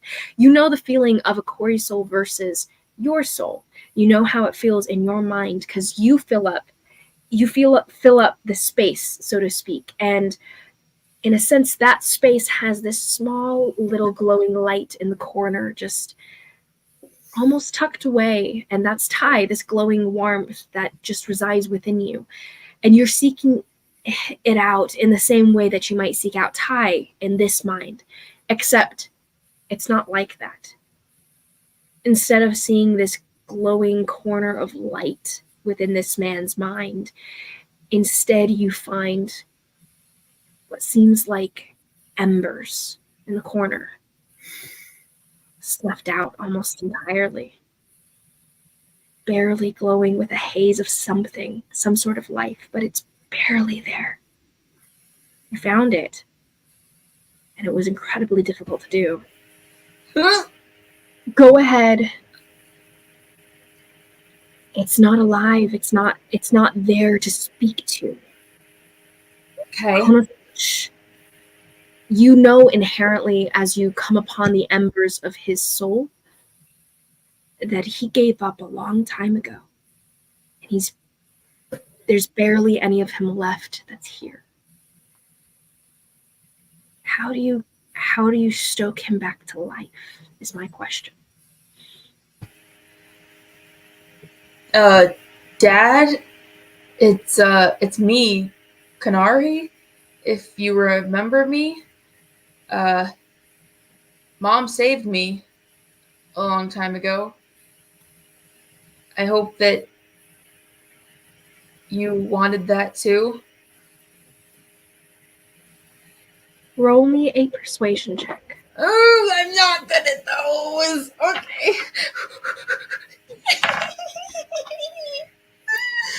Okay, that's a 10. Not great. 10. Okay. You say this. Do you have any inspiration? Where do I have it marked? Hold on, let me look. It's been a while since I've gotten inspiration, I think. Let me see. Mm-hmm.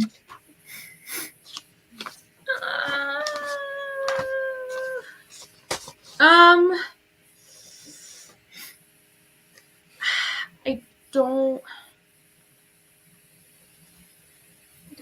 think so. I didn't give out any last session either. Yeah, I don't think so. Okay, dang it. Mm-hmm. All right. Dang it.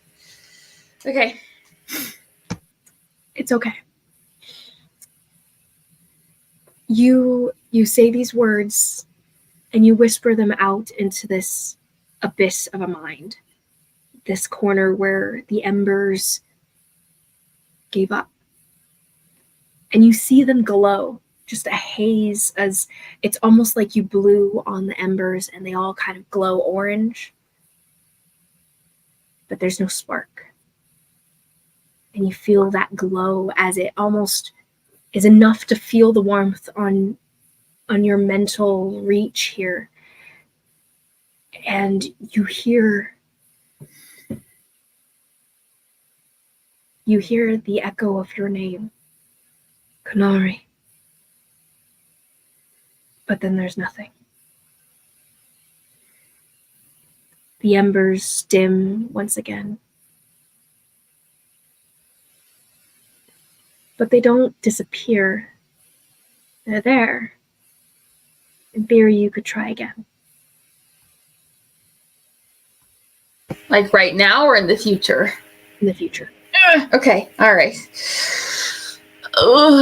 I guess she'll, when she gets pulled out of Quay's mind, she's like...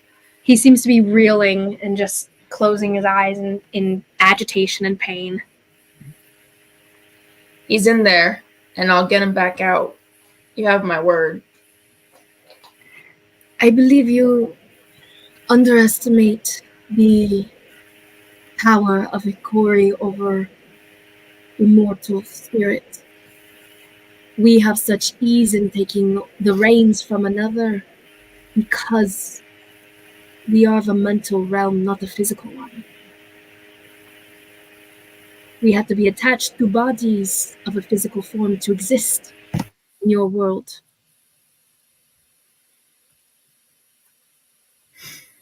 We are more powerful in the realms of spirit and magic than you mortals could ever hope to become. Be that as it may, I shouldn't even be alive, and I think there's a damn good reason that I am. So, I've underestimated my whole life. We'll see how that plays out.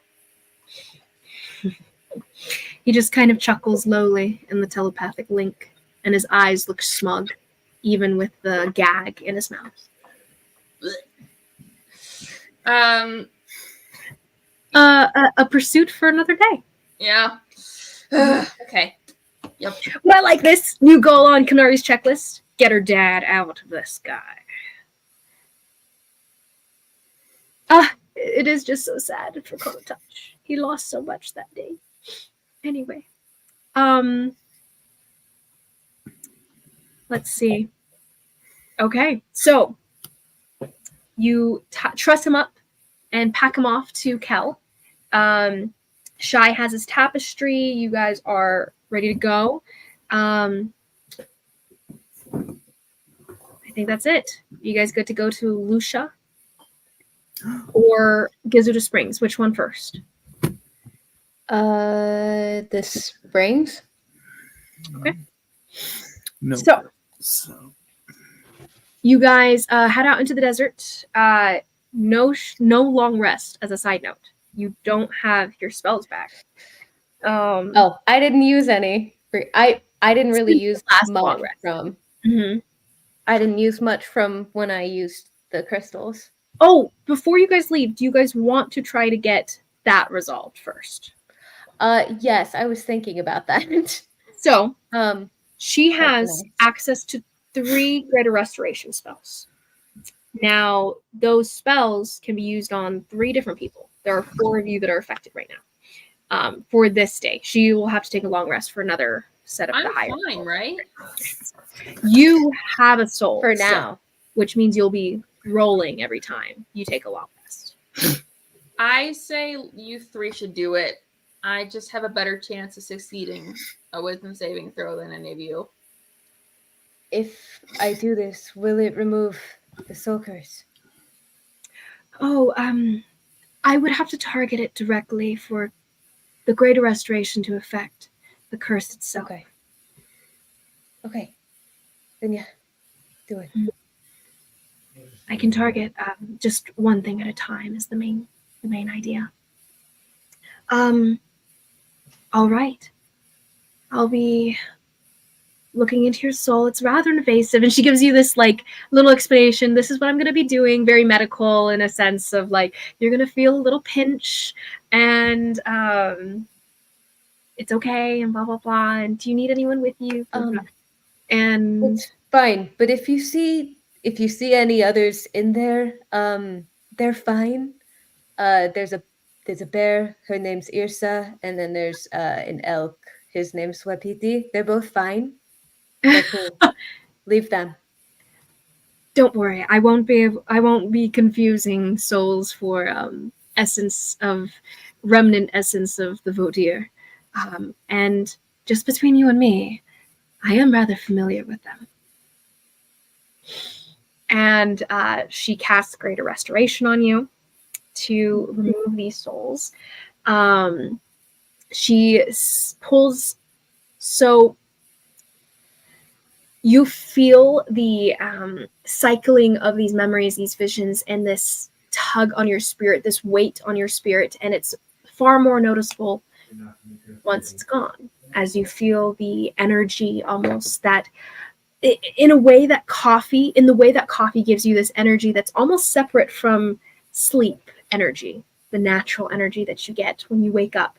You feel all of a sudden that the power and energy given to you by these souls was fake, in a sense. You were feeding off of their souls themselves as you use them to long rest and regain your magical power and everything. And there's this sudden rightness of freeing them in a moment instead of feeding off of them.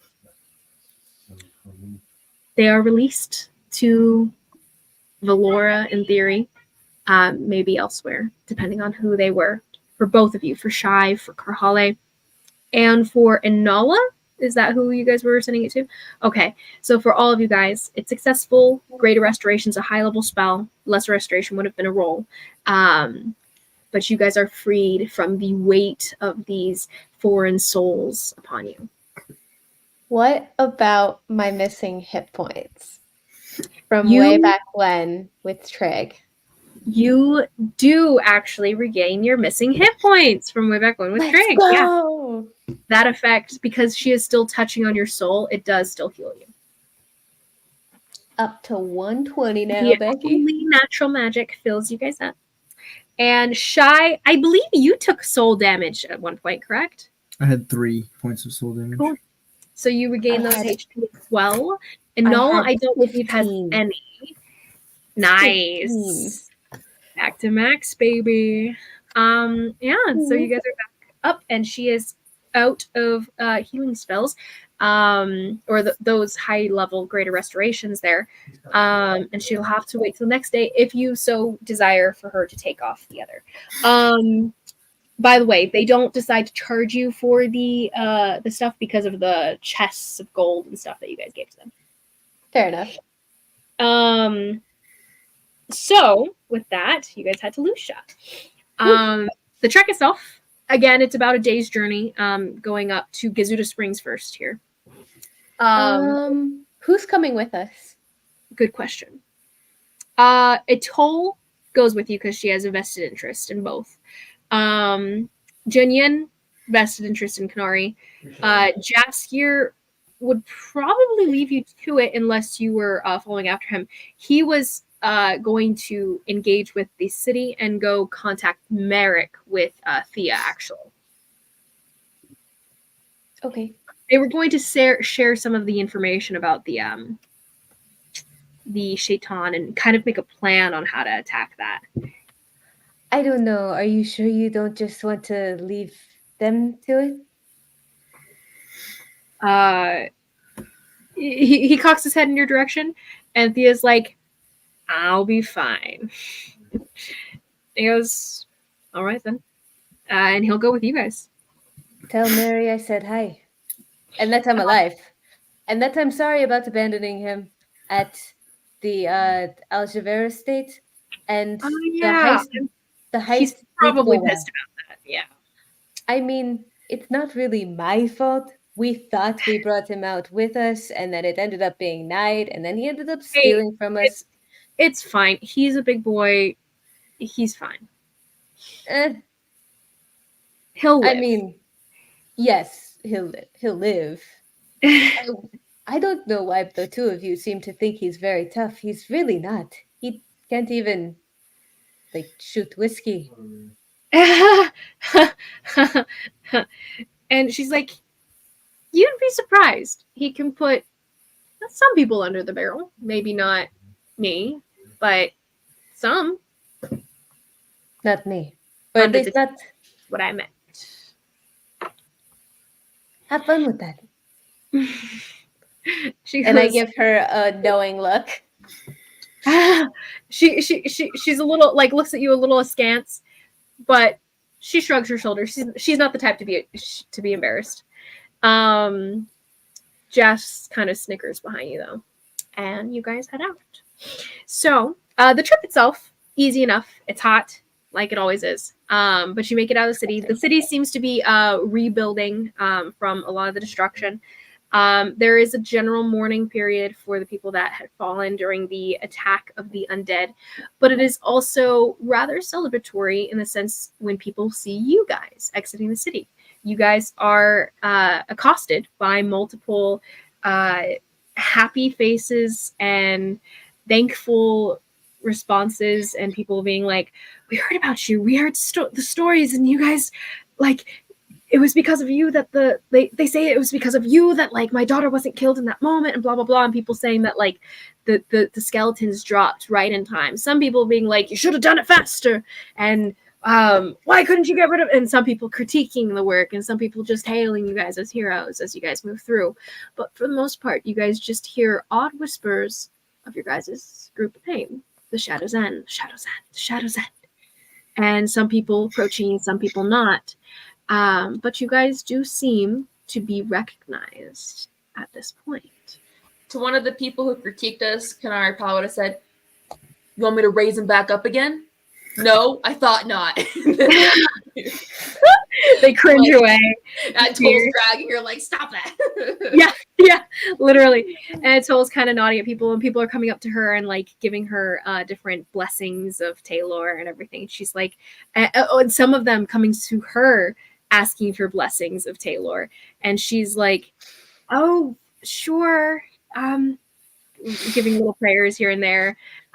A woman who comes in with a newborn child, and it's like, please, just for the onward safety and for no more attacks of these such, and she gives different blessings of that ilk, and she's like, totally overcome and by the barrage of people. But you guys make it out of the city okay, and you guys make your way to the Gazuda Springs, which you guys see at a distance, nearing the end of the day here, in the darkness and the sunset rays of light almost shifting and curling around this floating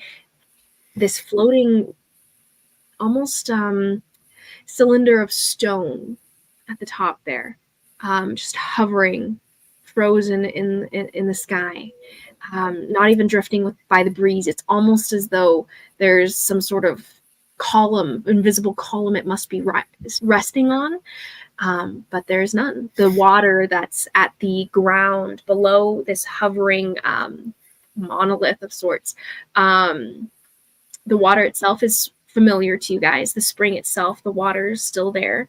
And you recognize the spring, except for the rubble that's kind of filling it here and there. On one side of it, seems like the tower itself crumbled out to one side of the springs. So part of it is filled, but most of it is the same. Huh. I don't remember. Was this my fault? Did I do that? I think you might have started it on that path, and all is like, it was your fault. Are you sure? Are you sure it wasn't my fault and it wasn't like something that we did on our way in there? Why would it just all of a sudden fall? Why? You're the reason it started shaking. Okay, I didn't mean to. Should I talk to it That's again? true. I mean, it's not like it could fall again. Are you going to ask it to sit back up again? I don't know. Maybe it could come down to us or something. Go ahead, try to talk to it. I'm curious what it will say. Okay, not if you're gonna be like that. I'm just saying, it is kind of ridiculous. I'm just saying it's ridiculous that I can talk to rocks and none of you seem to think that's cool at all. It also says, I think it's cool. Jenyin actually says, like, leans into you, Kanari, and whispers to you, and he goes, I've never met someone who could do such a thing. Speak to rocks? I think it's crazy. That's really what I think. He nods solemnly. I mean, maybe I could move it. Maybe I could move it. No, last time you tried to move anything, it almost crumbled the entire thing. No, that was in a cave, and it caused a cave-in. No, didn't you try to move this? Different. You almost knocked this tower down. No, I couldn't do that then. See, last time I spoke to it, and then I freaked it out accidentally, and then it started shaking, and then it did that, and gestured to the fallen tower. But so maybe the tower itself was like, it's not my fault. It wasn't my fault. It was very upset and scared. It spoke as though it had been blamed for something, like the tower itself, plausibly the temple itself, was blamed for something that the tower claimed it was not at fault for. Wait, is she currently speaking to it right now? No, this was from last time. Oh, this is from last time. I see. I was like, wait, is it speaking to us right now? I'm so confused. Okay. I mean, I could do it again. It would just take me some time. To fix it? To wait, what are you trying to do? To speak to it. I could speak to it, or I could try moving it. Why do you think speaking to it will work any better this time than it did that time? I don't know. I'm coming up with ideas. I'm genuinely asking what you think. It feels like, wait, you seem to like this? Are you trying to make the tower again? Yeah, that's a great question. I'm trying to. I mean, we need to get up there. I could just take a pole. Kanari, yeah. Up there. Well, then why didn't you say something? I thought you just wanted to have a little fun project to work on, since you always seem to have some project or something. I mean, it'll take a minute, but she could probably just truck us both. She could just sort us all up one by one by one by one. Except for Shy and probably Jinyan. They're kind of heavy folk. I don't think she can could take Rat Shy or Cat Shy, because that was your most recent change. She could take up Cat Shy and Bunny Karhali. Is that what you turned into last time? I don't remember. No, I think it was... Oh, no, it was a flying squirrel, in case they dropped me. Oh, yeah. That was so cute. And leave Jinyin on the ground by himself? Oh, yeah, Jinyin can't. Jinyan does comment. He goes, I don't think he likes heights, actually. And he'll just kind of also does not like heights. Not sure if I'd like to leave the ground in that way.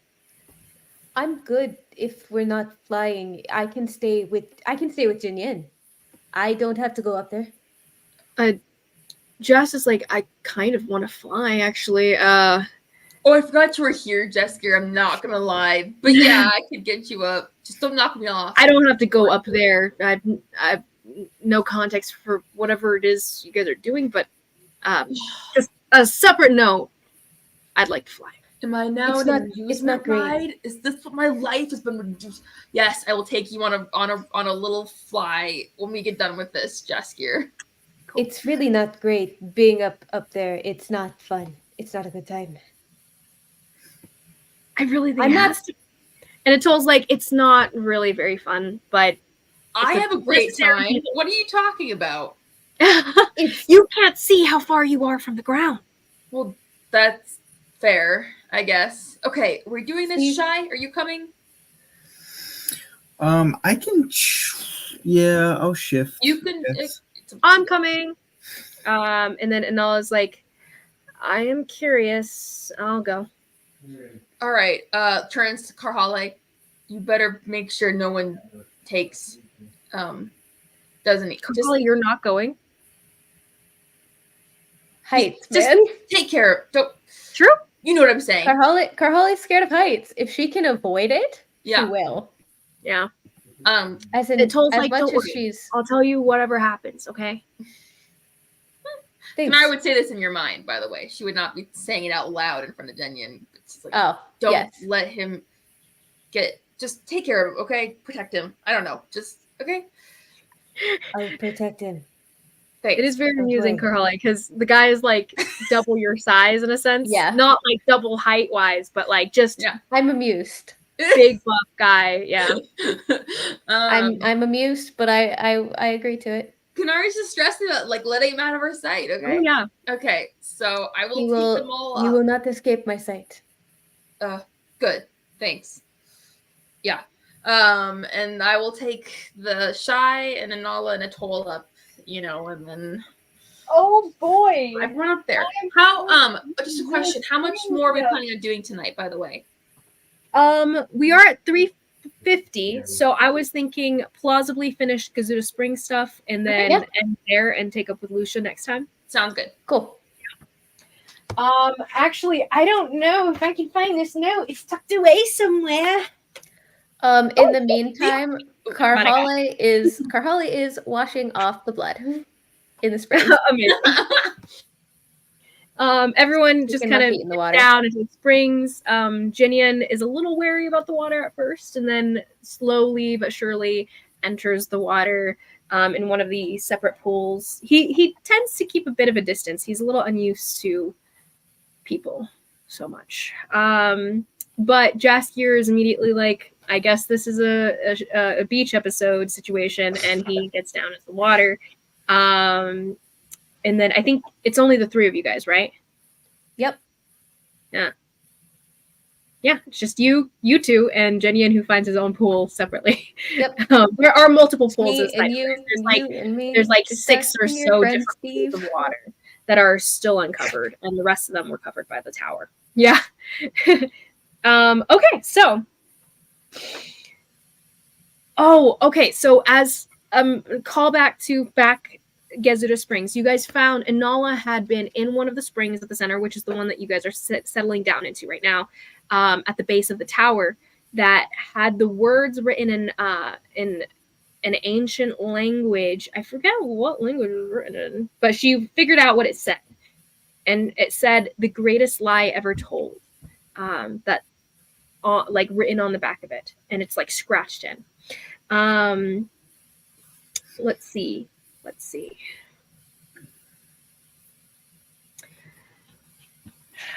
Okay. Okay, so you guys go upstairs. Flying up, Kanari, you get to the outside of it, and there seems to be these large not human size, but about 8-foot windows, these arch windows that you can settle the first person that you fly up in. So a toll who goes up with you first, she was probably the most eager, steps out, and she's like, oh, okay. And she gets in, and you go down, pick up the next person, fly them up. Nala gets off. She is very lithe and graceful as she steps off. No questions, no concerns about falling or anything. She kind of like grabs a hold of the lip of some of the design work of the outside of the window, and pulls herself in. Next, you bring up Shy, who has to transform into a little animal to go up with you. What do you transform into, Shy? A little skunk. Oh, goes up with a little skunk canary. You've probably never encountered this creature before, so you're a little unfamiliar. It feels kind of like a desert rabbit, maybe a squirrel almost. Take it up, bushy tail and everything. And I think that's all of you that were going up. So you guys settle inside. Shy, you experience what they have and are vaguely familiar with, a circular room where it seems okay. So on one end, there's this doorway that goes to nothing because it opens into. It used to go to a stairwell that is no longer existing. So you see initially this large hole at one side, threshold, a door that just opens into the sky and the distance of the desert. But at the center of the room, surrounded by these ceiling length windows here, you see a stone pedestal surrounded by these circling spectral eels. They're bright green, a beautiful, like, calm green, though, the color of the Norn Ocean. And they circle just aimlessly, drifting about, and you almost hear this humming sound of almost singing, this divine sense of power coming off of them in waves.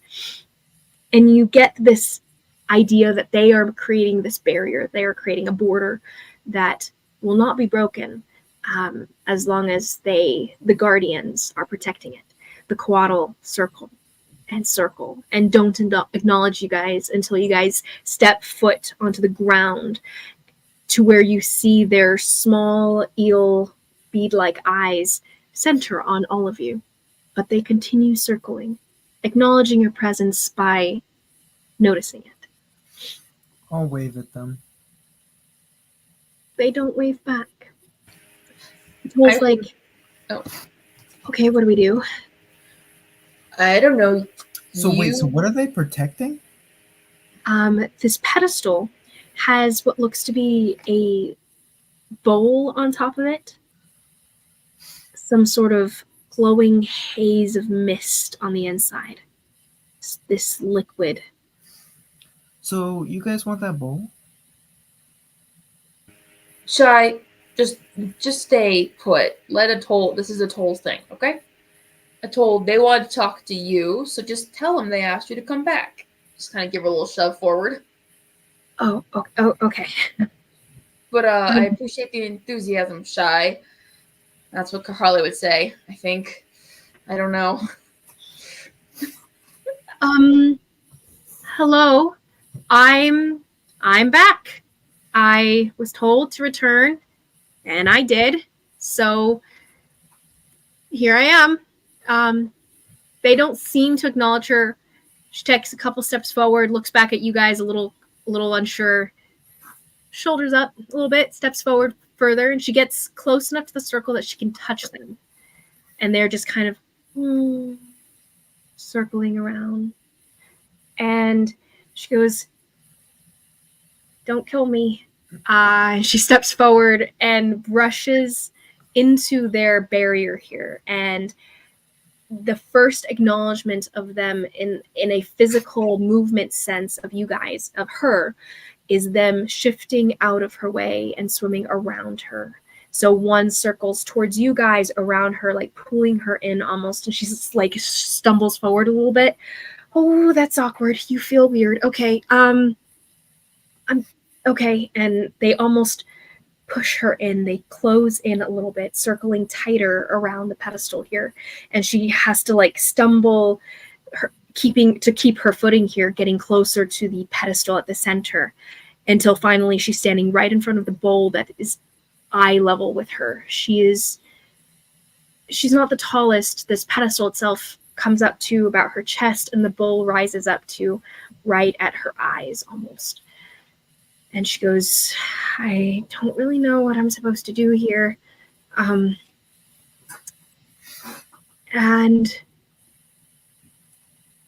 she looks at the coatl as they circle her. And one of them says, drink.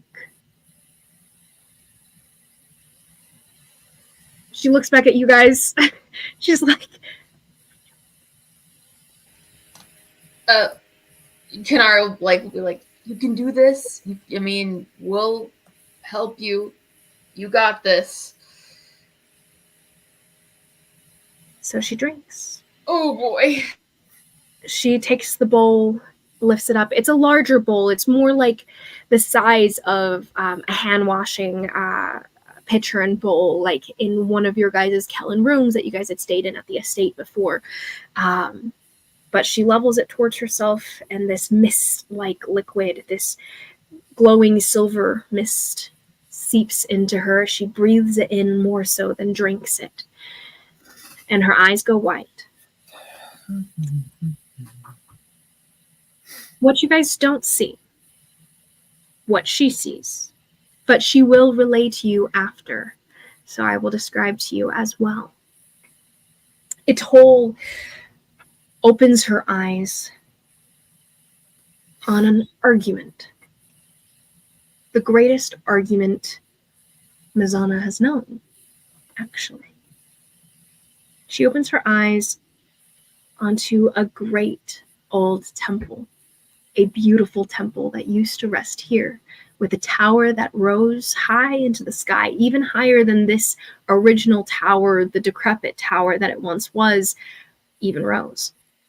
It was a small plateau that extended about a mile that it used to be. This plateau used to be here. Now it's just desert sands, crumbled to nothing at this point. The last remnant was this tower. But it used to be the extended land that the temple had been built upon. This tower itself rose higher and higher into the sky. Taylor's temple, long ago.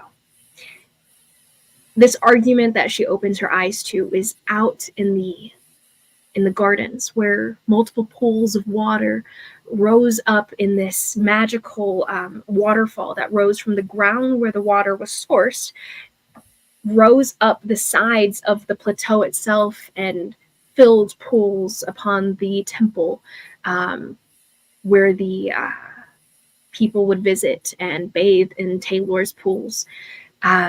It's very similar. Etoll is struck by the pools in the capital. Actually, the temple there is vaguely similar to this one, though this one is far more grand, far larger, far more majestic and magical. She sees people flying around it and on different creatures, different types of magical creatures that are used as mounts and modes of travel. She sees just a very magical society here that Tal no longer is. This fight is taking place far away from these people and seems to not be drawing any attention. She sees a man she vaguely recognizes as Norville, or someone that you guys had given the name of as Norville long ago. Not in armor, dressed as a normal man. Dressed pretty common, to be honest. She sees a glowing, ethereal humanoid across from him with black hair, darker skin, but not as dark as Norville's. He's shorter as well, this humanoid, but he glows like he's full of divine energy, and Atoll knows immediately that this is Shinyu. For some reason, she understands that immediately, and she's looking upon Taylor. Her eyes are taking him in from the angle that this glowing humanoid seems to have, though she's still on the outskirts of this memory, because that's what it is, a memory. She sees this fight coming to a climax. It's hard to gather. It's a lot, just words being thrown. She tries to gather exactly what the fight's about. It's hard to tell. She can't quite seem to understand them as well as her own language. They seem to be speaking in Celestial, though she can understand it to an extent. She grasps that they are fighting over abandonment, that Taylor has abandoned Shinyu. She continues listening to this argument until finally Shinyu steps forward, and they're at the top of this temple, at the top of this tower. They are presently outside of what looks to be a balcony that used to exist outside of this room where you guys are now. The room itself used to be immaculate, beautiful, uncovered by scribbling of graffiti and scratches and burn marks along the walls. And there used to be a balcony outside of those floor to ceiling length windows. And on that balcony, this fight took place. And at the climax of said fight, Shinyu steps out and shoves Taylor off of the roof, off of this balcony here. And when he shoves him out of anger, there's confusion and surprise as Taylor doesn't stop himself from falling. Because he remembers in that moment that Taylor had become a man and had given up his immortality, had given up his godly powers to be just a man.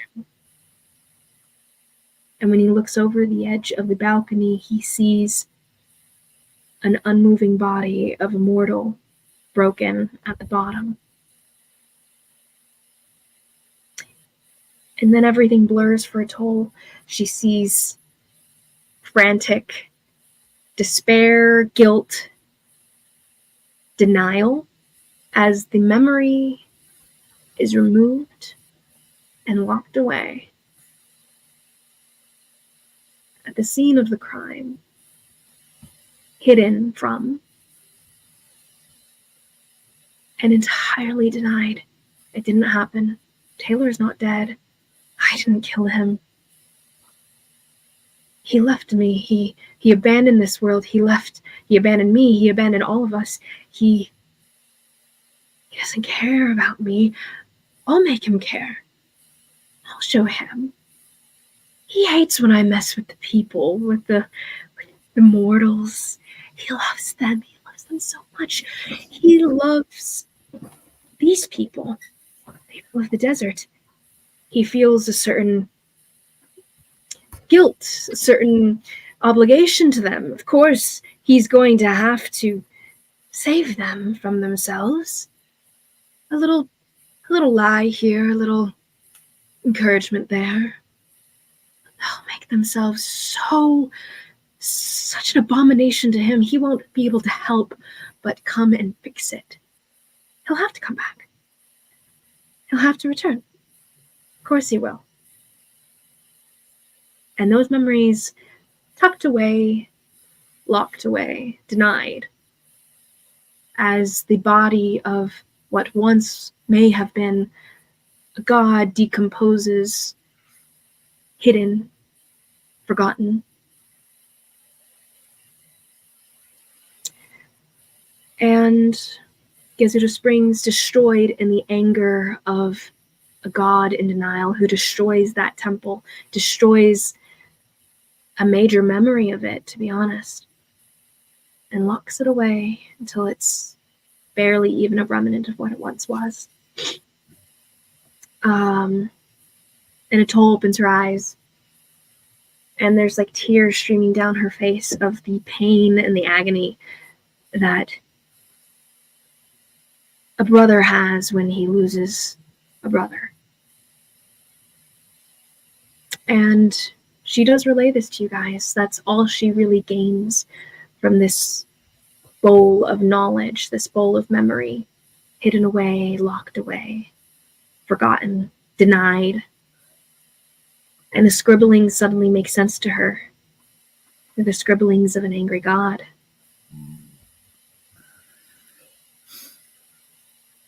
And she does relay this to you guys she tells you, Kunari, that she needs to wait till Karhali's there for her to relay what she discovers here. But that's all it was.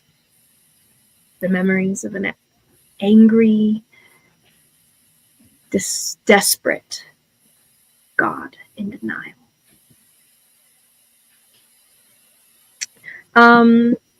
And with that, we can probably end the session, and we can come up discussing it next time. So just yikes! Wow. So Norval is Taylor, right? Okay. Yeah, we figured that out at the last vision. Did we? Yeah. I kind of had guessed, but I didn't remember, so I was like, it's okay. It's okay. Yeah, it wasn't like confirmed, but it was very strongly implied. Sure. Yeah. Sure. Yeah. Okay. Cool. But yeah, we'll discuss it next session because there's so much that could be said about this. Oh my goodness. Wow. While they're up there, I'm just giving the quickest summary of how I got to where I am. Oh, nice. The desk here. Yeah. We'll see how far I get. Okay. They're up there for a good hour at least. It's all like blanks for a long time, and you guys are kind of chilling up there with the Coatl that are now no longer protecting this space as someone who, as a branch of Taylor, has come to collect it, or at least understand it. Yeah. So started with, so have you ever heard of the Voidir? And then continuing on from there. Nice. Awesome, guys. Fun times. Definitely roleplay heavy, and next time we'll try to seal the deal even more. Great job. I'll end the live. Wow, that was good. Wow.